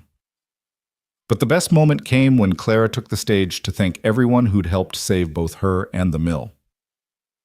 "Sometimes bad things happen," she said in her clear child's voice, "like storms and sickness and mills closing. But if people help each other, good things can come from bad things, like Miss Audrey coming to our town, like my daddy smiling again, like all of you having jobs you own instead of jobs someone can take away." The crowd erupted in applause, and Audrey felt tears streaming down her face. This 7-year-old understood more about economics and community than she'd learned in business school. As the sun set over the festival, painting the sky in shades of pink and gold, Lyndon found Audrey standing alone by the mill, just watching it all. "Penny, for your thoughts." "Just thinking about storms," she said. "How that blizzard was the worst and best thing that ever happened to me." Elizabeth would say it was meant to be, that the storm came to teach us all something. "What did it teach you?" He was quiet for a moment, considering. "That sometimes you have to lose everything to understand what everything really means. That strength isn't about standing alone, but standing together. That love isn't a luxury, but a necessity. And that janitors can save CEOs. Former CEOs," he corrected with a smile. "And yes, that too." Clara ran up to them, sparklers in both hands, her face glowing with health and happiness. "Look, Mr. Tom gave me fire sticks." "Carefully, baby," Lyndon warned, but he was laughing. "I'm always careful, except when I'm brave." She danced away, trailing light through the gathering darkness, and Audrey thought she'd never seen anything more beautiful than this child who'd faced death and chosen joy, this man who'd lost everything and chosen hope, this town that had been abandoned and chosen to save itself. "Marry me," she said suddenly. Lyndon turned to stare at her. "What?" "Marry me. Here in this town with these people in the shadow of this mill we saved together." "Audrey, I know it's fast. I know we should probably wait, be sensible, make 5-year plans. But I've spent my whole life being sensible, and it led me away from everything that mattered. I don't want to waste any more time. You know what you're signing up for, small town life. A ready-made family workers meetings instead of board meetings. I know exactly what I'm signing up for. The question is, will you have me?" Instead of answering, he kissed her there in the middle of the festival with the whole town watching, and the cheer that went up could probably be heard in Philadelphia. "Is that a yes?" she asked when they broke apart. "That's a—" "Clara already picked out her dress, and Elizabeth has been planning the menu for weeks," he said. "So yes, absolutely yes." They married in September when the leaves were just beginning to turn, and Clara's latest scans showed continued remission. The ceremony was held at the mill, of course, with the entire town in attendance. Audrey wore her grandmother's dress hastily shipped from storage, altered by the mill's seamstresses. Lyndon wore his father's suit, carefully preserved by Elizabeth for just such an occasion. Clara served as both flower girl and best girl, distributing petals and rings with equal seriousness. Tom walked Audrey down the aisle, grumbling about his allergies when tears appeared. Elizabeth officiated, having gotten certified online specifically for this purpose. "You came here to close this mill," Elizabeth said during the ceremony. "Instead, you opened your heart. You came to end something, and instead you began everything. That's the mystery of love. It transforms destruction into creation, endings into beginnings." When they kissed, sealing their union, the mill whistle blew for the first time in years, a sound that echoed off the mountains and seemed to say, "We survive, we endure, we thrive." The reception was a potluck affair, everyone contributing something, the tables groaning under the weight of community love made edible. There were speeches that went too long, and jokes that weren't quite funny, and children running everywhere, and it was perfect in its imperfection. "No regrets?" Lyndon asked as they danced to a local band's enthusiastic, if slightly off-key, rendition of their chosen song. "Only one," Audrey said. "I wish it hadn't taken a blizzard to bring me here." "But it did," Claire interrupted, dancing between them. "And that's what makes it a good story.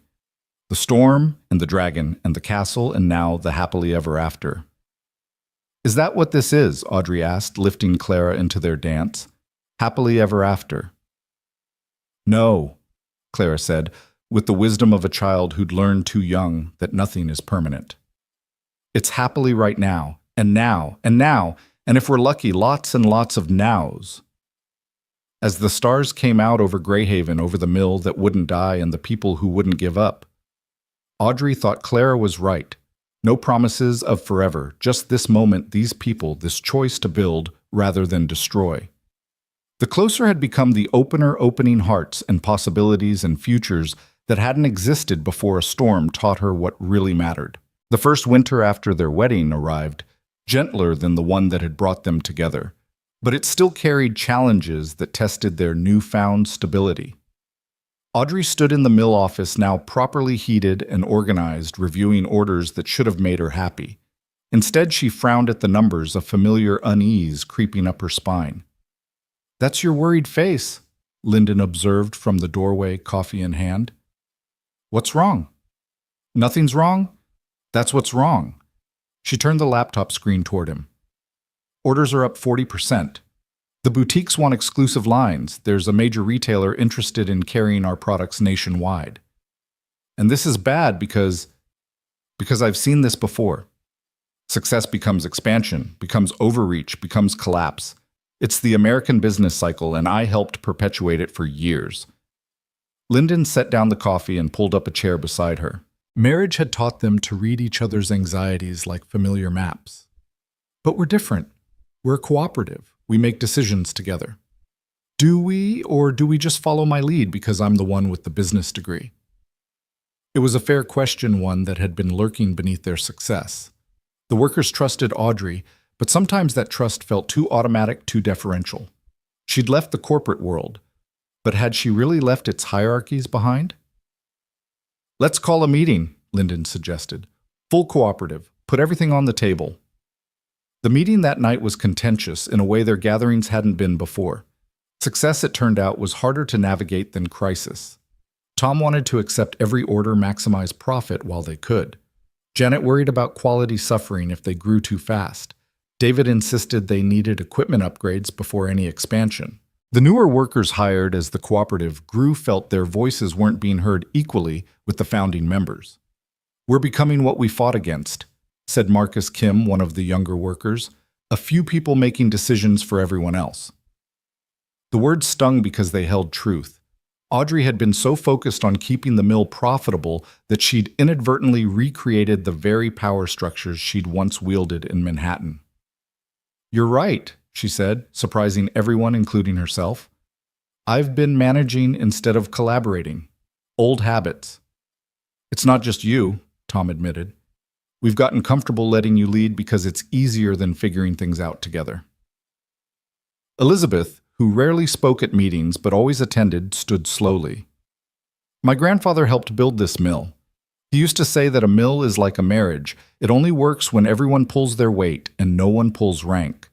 Maybe it's time we remembered that." They restructured that night, creating committees for different aspects of the business, rotating leadership roles, ensuring the newest voices were heard alongside the founding members. It was messy and inefficient and exactly what they needed. Clara, who'd been quietly drawing in the corner, presented her latest creation at meeting's end. It showed the mill as a tree with many branches, each one different, but all growing from the same trunk. "That's us," she announced. "All different, but all together." "When did you get so wise?" Audrey asked, pulling her into a hug. "Wednesdays," Claire replied seriously, making everyone laugh. The restructuring revealed unexpected talents. Marcus Kim, the young worker who challenged them, turned out to have a gift for social media marketing. Sarah Chen's mother, despite her limited English, had an intuitive understanding of inventory management that put Audrey's spreadsheets to shame. Even Quiet David emerged as a natural teacher, training new workers with patience and precision. But the real test came when the major retailer Brennan sent representatives to tour the mill. They arrived in black SUVs, reminding Audrey uncomfortably of her own arrival less than 2 years ago. The lead representative, a sharp-faced woman named Patricia Wells, walked through the facility with the calculating eyes Audrey recognized from her mirror's past reflection. "Impressive operation," Patricia said over lunch at the local diner. "We could move 50,000 units in the first quarter alone." "We can't produce 50,000 units," Janet said flatly. "Not without compromising quality." "Then expand. We can provide capital equipment loans, transform this quaint operation into something serious." "This is serious," Tom interjected. "Just because we're small doesn't mean Mr. Brennan." Patricia interrupted. "I'm offering you the chance to go national, to make real money. Isn't that what you want?" "What we want," Audrey said carefully, "is to maintain our values while growing sustainably. Can Brennan's work with that?" Patricia's smile was sharp as winter ice. "Ms. Royce, or should I say Mrs. Callum, now I know who you were. The closer. You understand how this works. Growth or death. There's no middle ground in American business." "Then we'll create one," Clara said from the doorway where she'd been listening. She walked in with confidence that belied her 8 years. "You want our stuff because it's special. It's special because we make it with love. If we make it without love, just to make more, it won't be special anymore. Then you won't want it. That's called killing the golden goose. I read about it." Patricia stared at the child, then laughed, but it wasn't mocking. "You've got a point, kid, but love doesn't scale." "Sure it does," Claire replied. "It just scales differently." That night the cooperative voted, not on whether to accept Brennan's offer that was unanimously rejected, but on how to grow without losing themselves. They decided to partner with other struggling mills, teaching the cooperative model, creating a network rather than an empire. "Horizontal growth instead of vertical," Audrey explained to Lyndon later as they walked through the town square now decorated for Christmas. "We spread out rather than up. Like roots," he said. stronger than towers. When did you become the poet in this relationship? Tuesdays, he replied, echoing Clara's joke, and they laughed together in the cold air that sparkled with frost.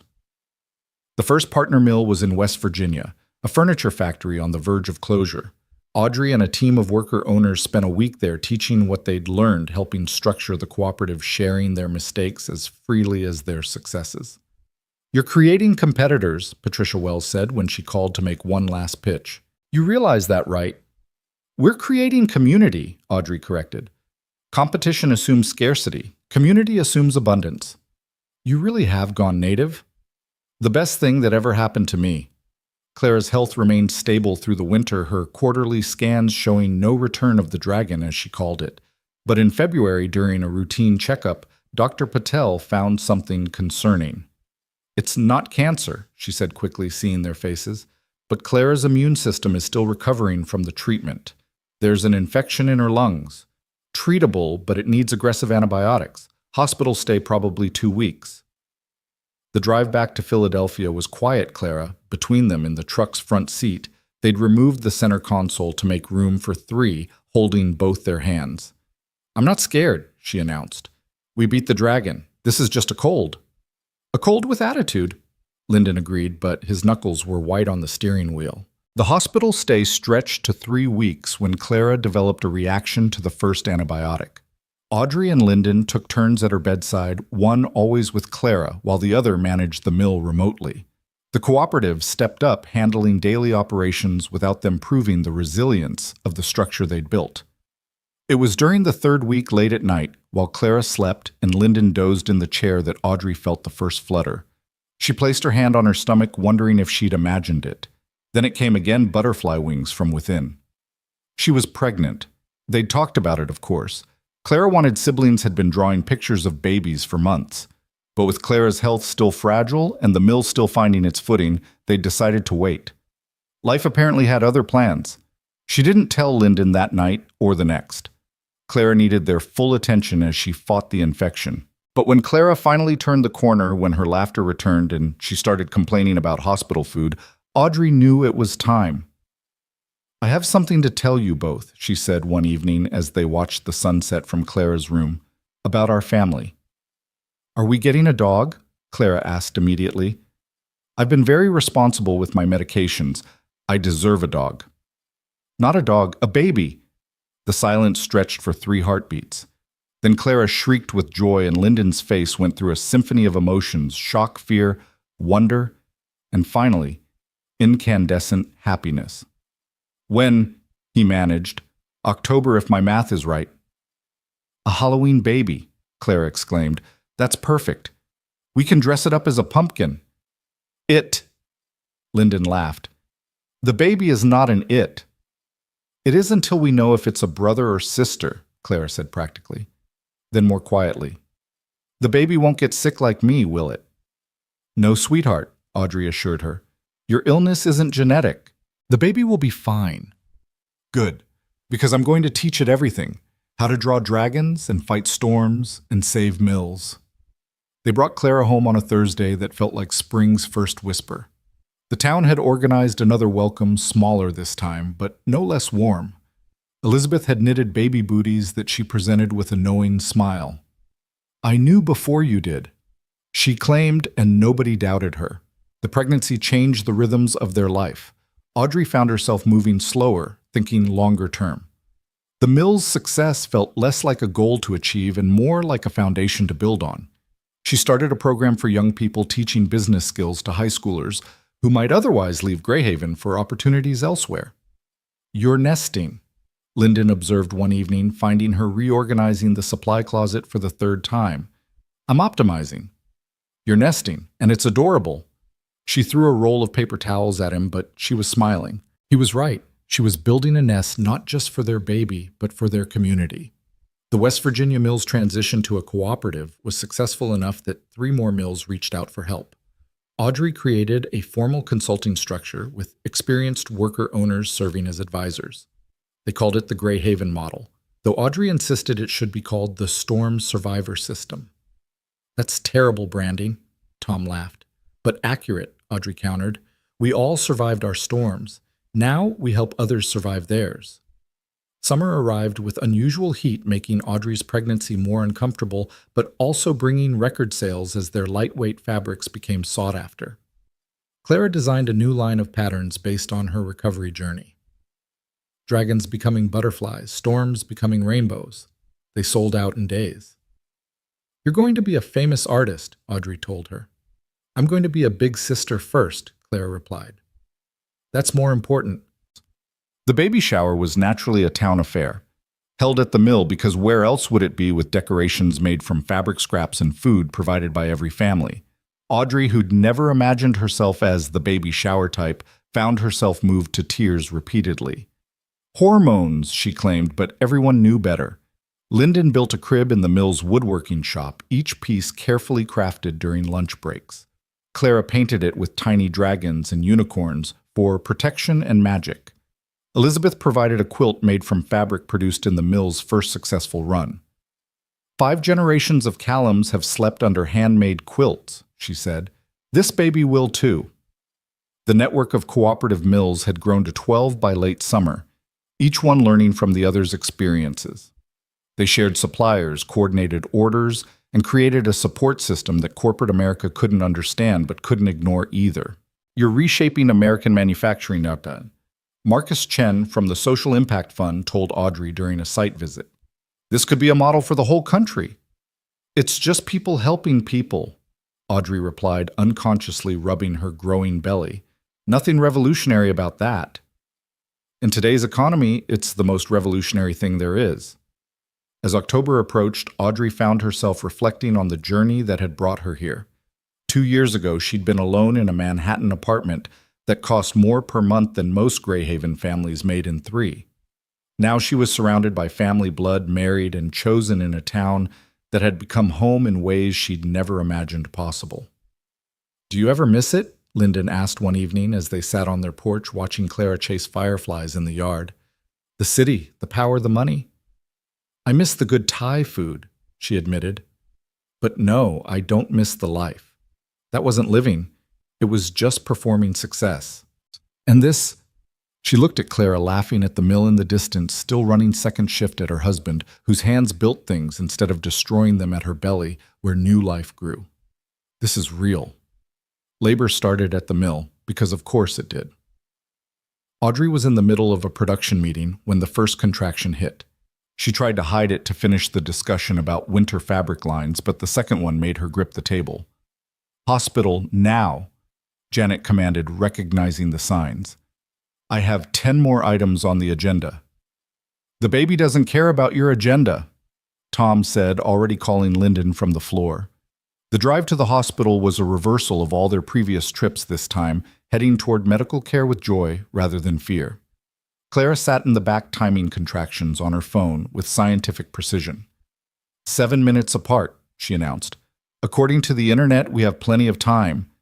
"The internet doesn't know your mother," Lyndon muttered, driving slightly faster. Emma Rose Callum was born at 11:47 p.m. on October 30th, missing Halloween by 13 minutes. Punctual like her mother, Lyndon said, crying as he held his daughter for the first time. She had Audrey's dark hair and Lyndon's green eyes, and Clara declared her absolutely perfect, no improvements needed. The first weeks were a blur of feedings and diapers, and Clara's enthusiastic but not always helpful assistance. The mill ran smoothly without Audrey's daily presence, proof that they'd built something sustainable. "You've made yourself replaceable," Lyndon observed one morning as Audrey fretted about missing a planning meeting. That was always the goal. No one should be irreplaceable. That's how you build something that lasts. Very wise for someone operating on 2 hours of sleep. "I'm full of surprises." Emma's baptism, held at the mill because tradition was tradition, brought together everyone who'd been part of their journey. Workers who'd almost lost everything, town members who'd invested their savings, the doctors who'd saved Clara, even Marcus Chen from the fund, and surprisingly, Helena Morrison. "I had to see it for myself," Helena said, looking around the transformed mill. "Gerald didn't believe me when I told him what you'd built here." "It's not just what I built." "I know. That's what makes it remarkable." As winter approached again, Audrey found herself standing where it had all begun in the abandoned section where she'd first met Lyndon. It had been renovated, now turned into a community education center where they taught everything from literacy to coding.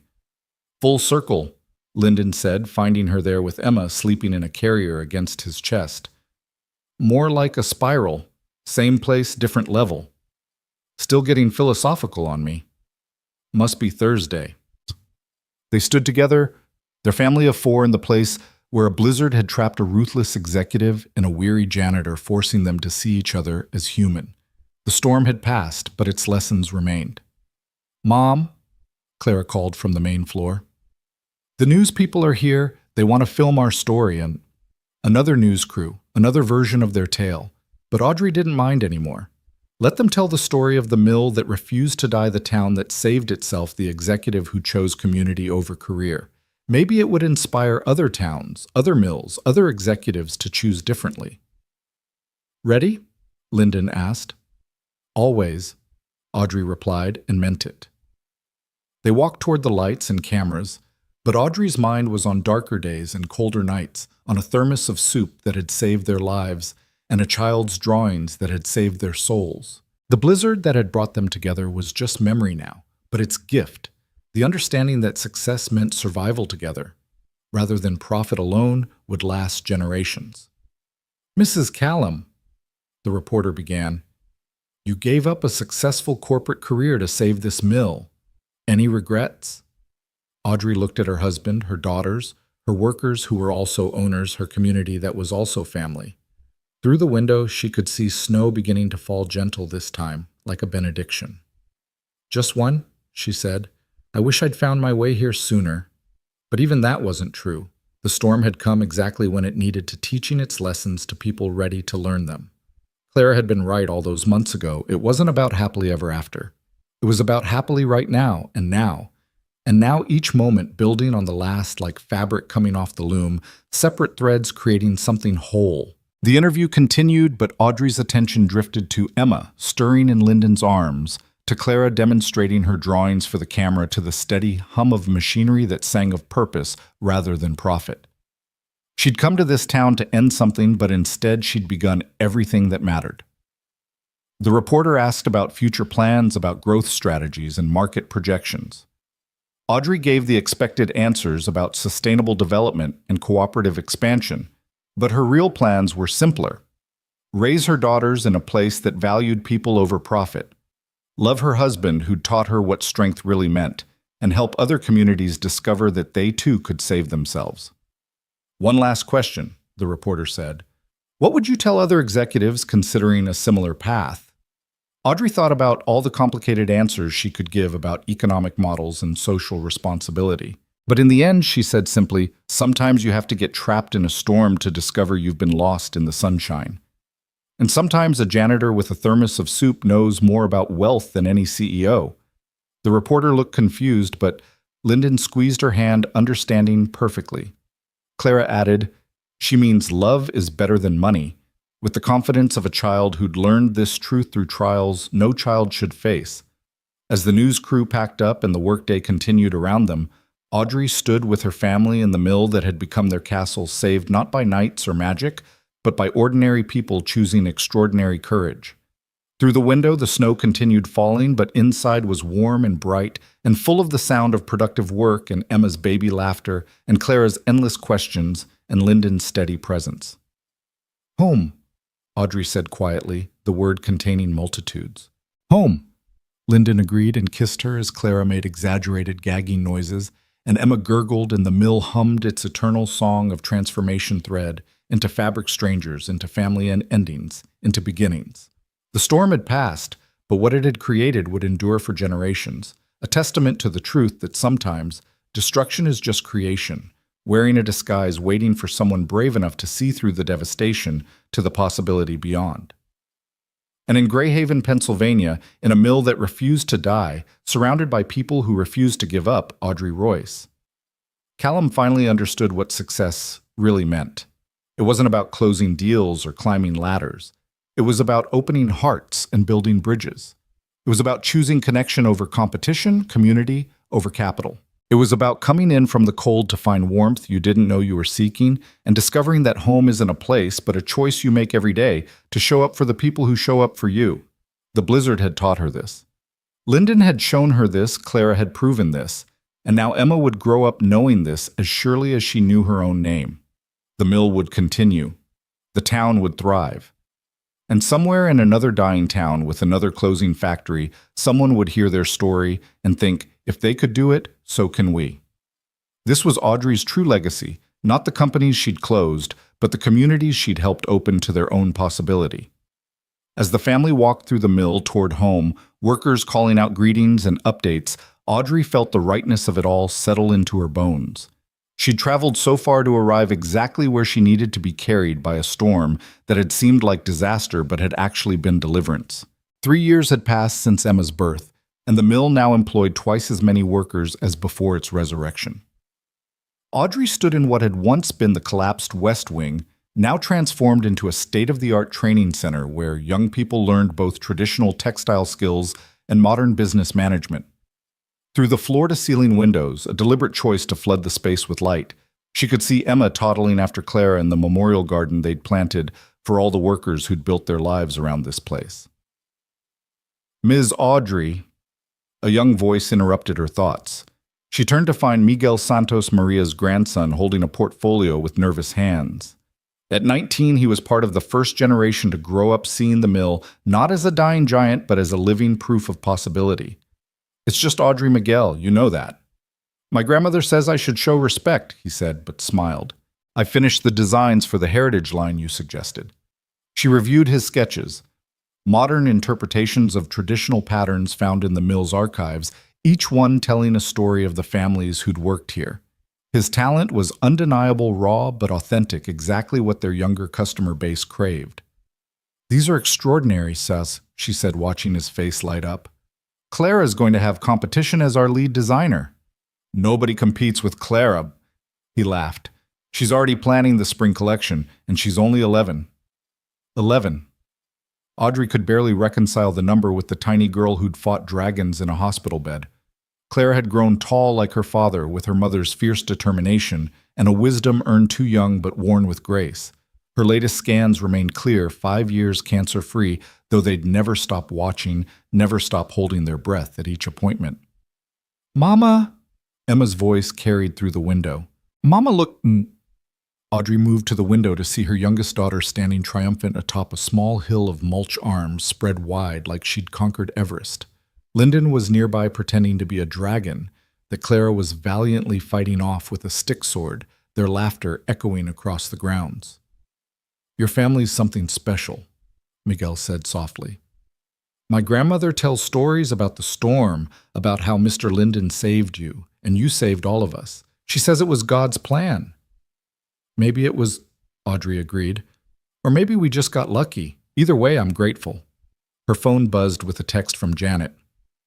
Emergency meeting, conference room, now.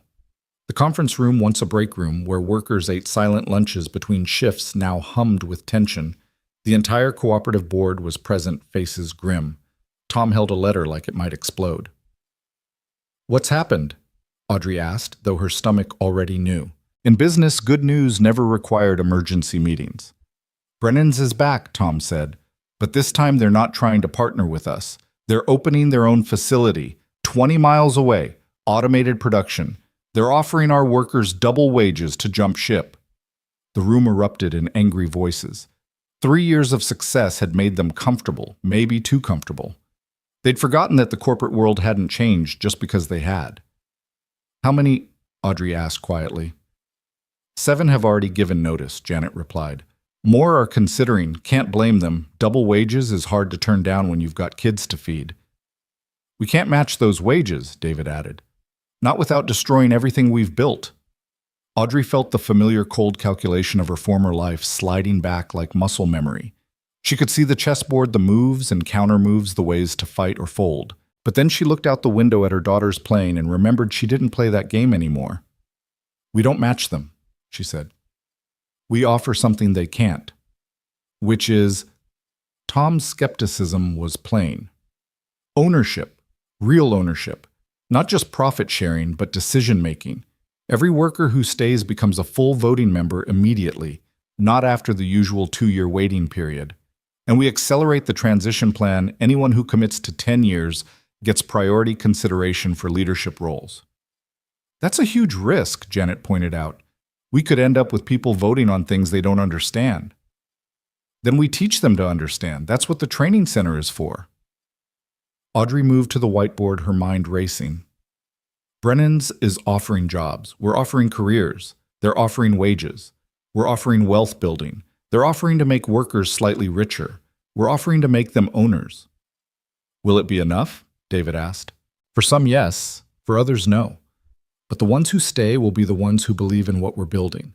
And that's worth more than workers who are just here for a paycheck. The meeting stretched into evening, strategizing responses, calculating projections, debating principles. When they finally broke, Audrey found Lyndon waiting in her office with Emma asleep in his arms and Clara doing homework at the desk. Heard about Brennan's, he said simply. News travels fast. It's Grey Haven. News travels before it happens. He shifted Emma's weight, studying his wife's face. You're not worried. I'm terrified, she admitted. But not of losing, of becoming them in order to beat them.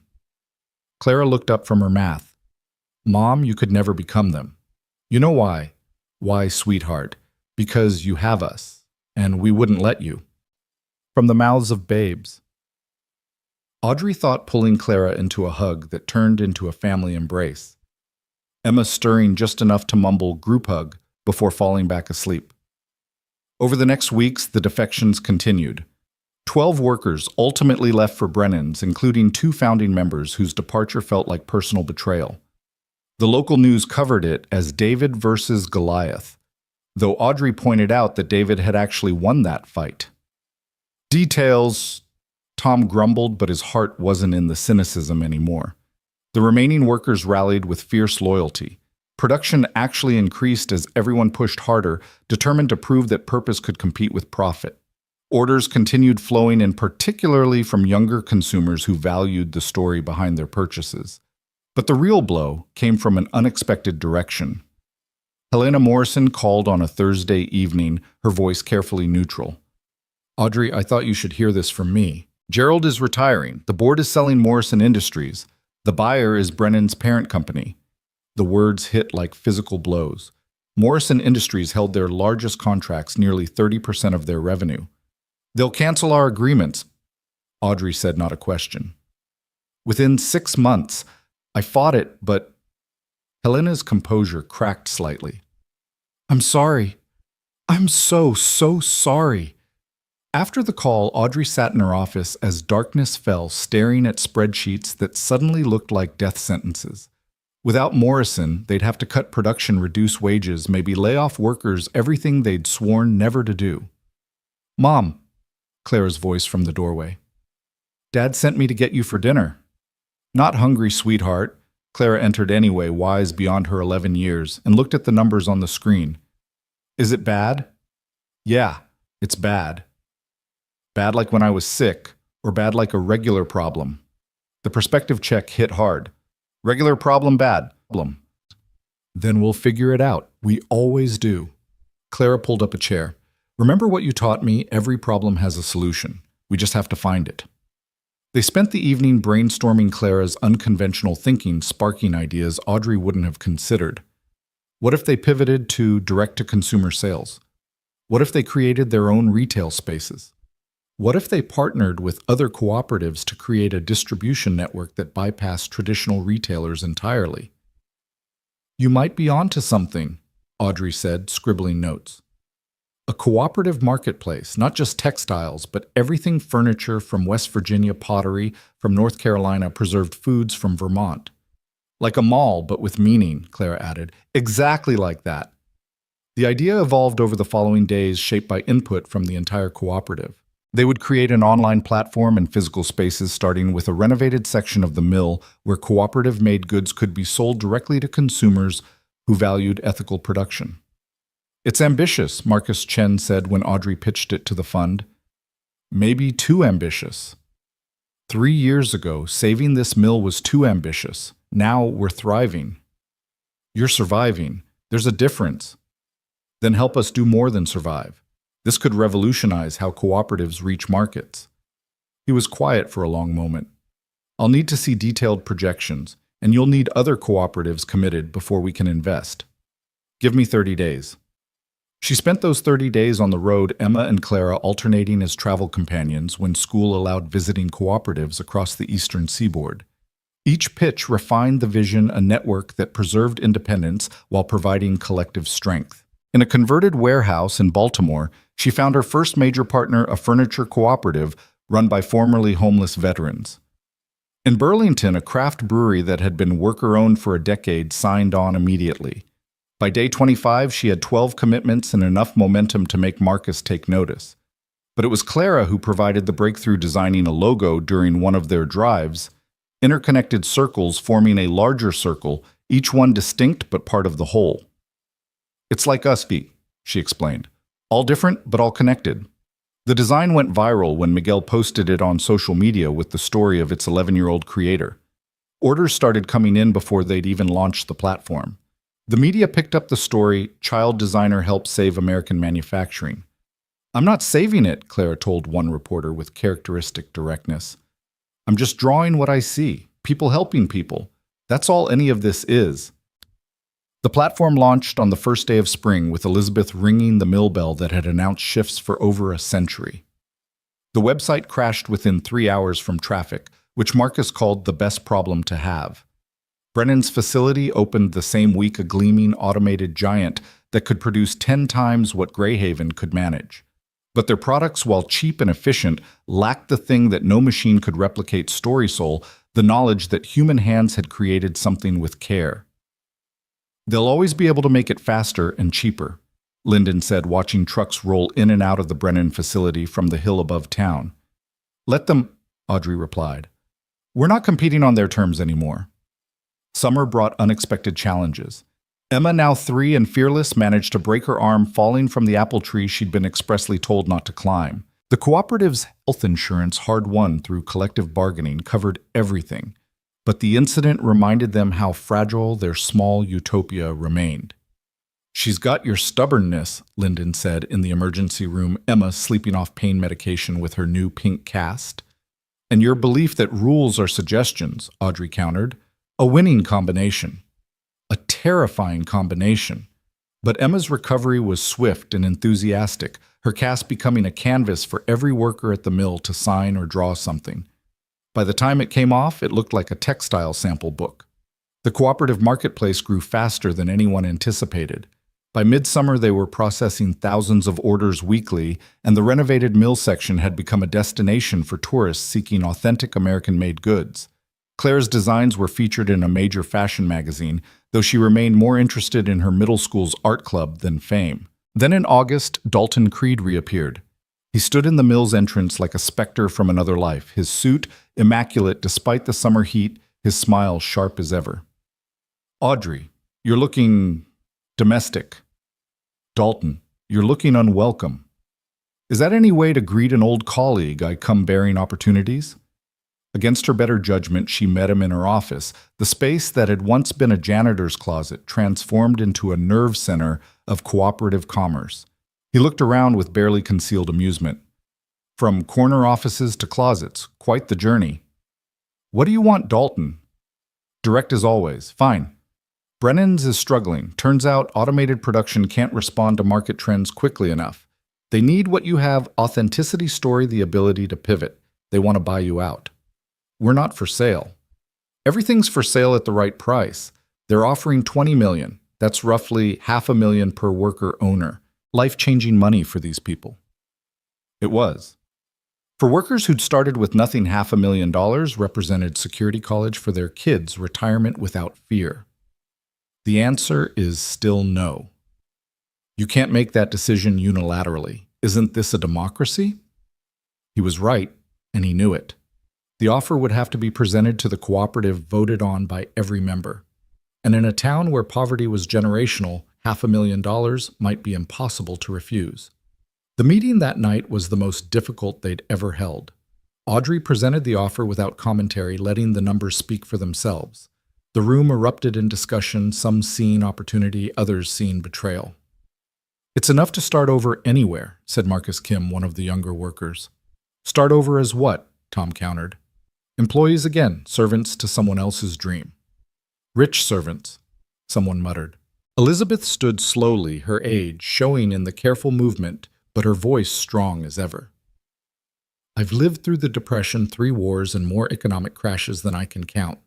Money comes and goes, but once you sell your soul, you don't get it back." "With respect, Mrs. Callum," Marcus said, "souls don't pay for cancer treatment or college tuition." "No," Clara said suddenly, from where she'd been quietly drawing in the corner. "But this mill paid for my cancer treatment, not Brennan's, not some corporation. This family we built." She stood, her drawing in hand. It showed the mill, but not as a building. She'd drawn it as a living thing with roots extending deep into the ground and branches reaching toward the sky, each leaf bearing a worker's face. "If we sell, we're not just selling a building or a business. We're selling this." She held up the drawing. "We're selling us." The vote was closer than Audrey had feared. But in the end, 23 voted to remain independent, 17 to sell. The narrow margin left wounds that would take time to heal. Dalton left with predictions of doom. "You've sentenced them to slow death instead of comfortable life. Very noble, very stupid." But the workers who'd voted to stay did so with renewed commitment. They understood now what they were choosing, not just a job, but a way of life. Not just wages, but belonging. Fall arrived with orders for Clara's winter collection, her designs now bearing a small CRC logo. Clara Rose Callum, the 11-year-old with her own fashion line. The proceeds went into a fund for families facing medical crises. Clara's insistence. "I got help when I needed it," she explained at the fund's launch. "Now I help others. That's how circles work." The cooperative marketplace had expanded to include 37 cooperatives across 12 states. The mill's original building could barely contain the energy of what they'd created. Plans were drawn for expansion. Not to grow bigger, but to grow deeper. Adding education facilities, artist residencies, spaces for innovation and experimentation. But success brought new challenges. The workers who'd left for Brennan's wanted to return, but positions were filled. The town was changing with new residents drawn by the mill's success, driving up property prices, making it harder for longtime residents to afford homes. "We're gentrifying our own town," Janet observed at a planning meeting. "Then we need to be intentional about preventing it," Audrey replied. "Housing cooperative, land trusts. We apply the same principles to the community that we applied to the mill." It meant more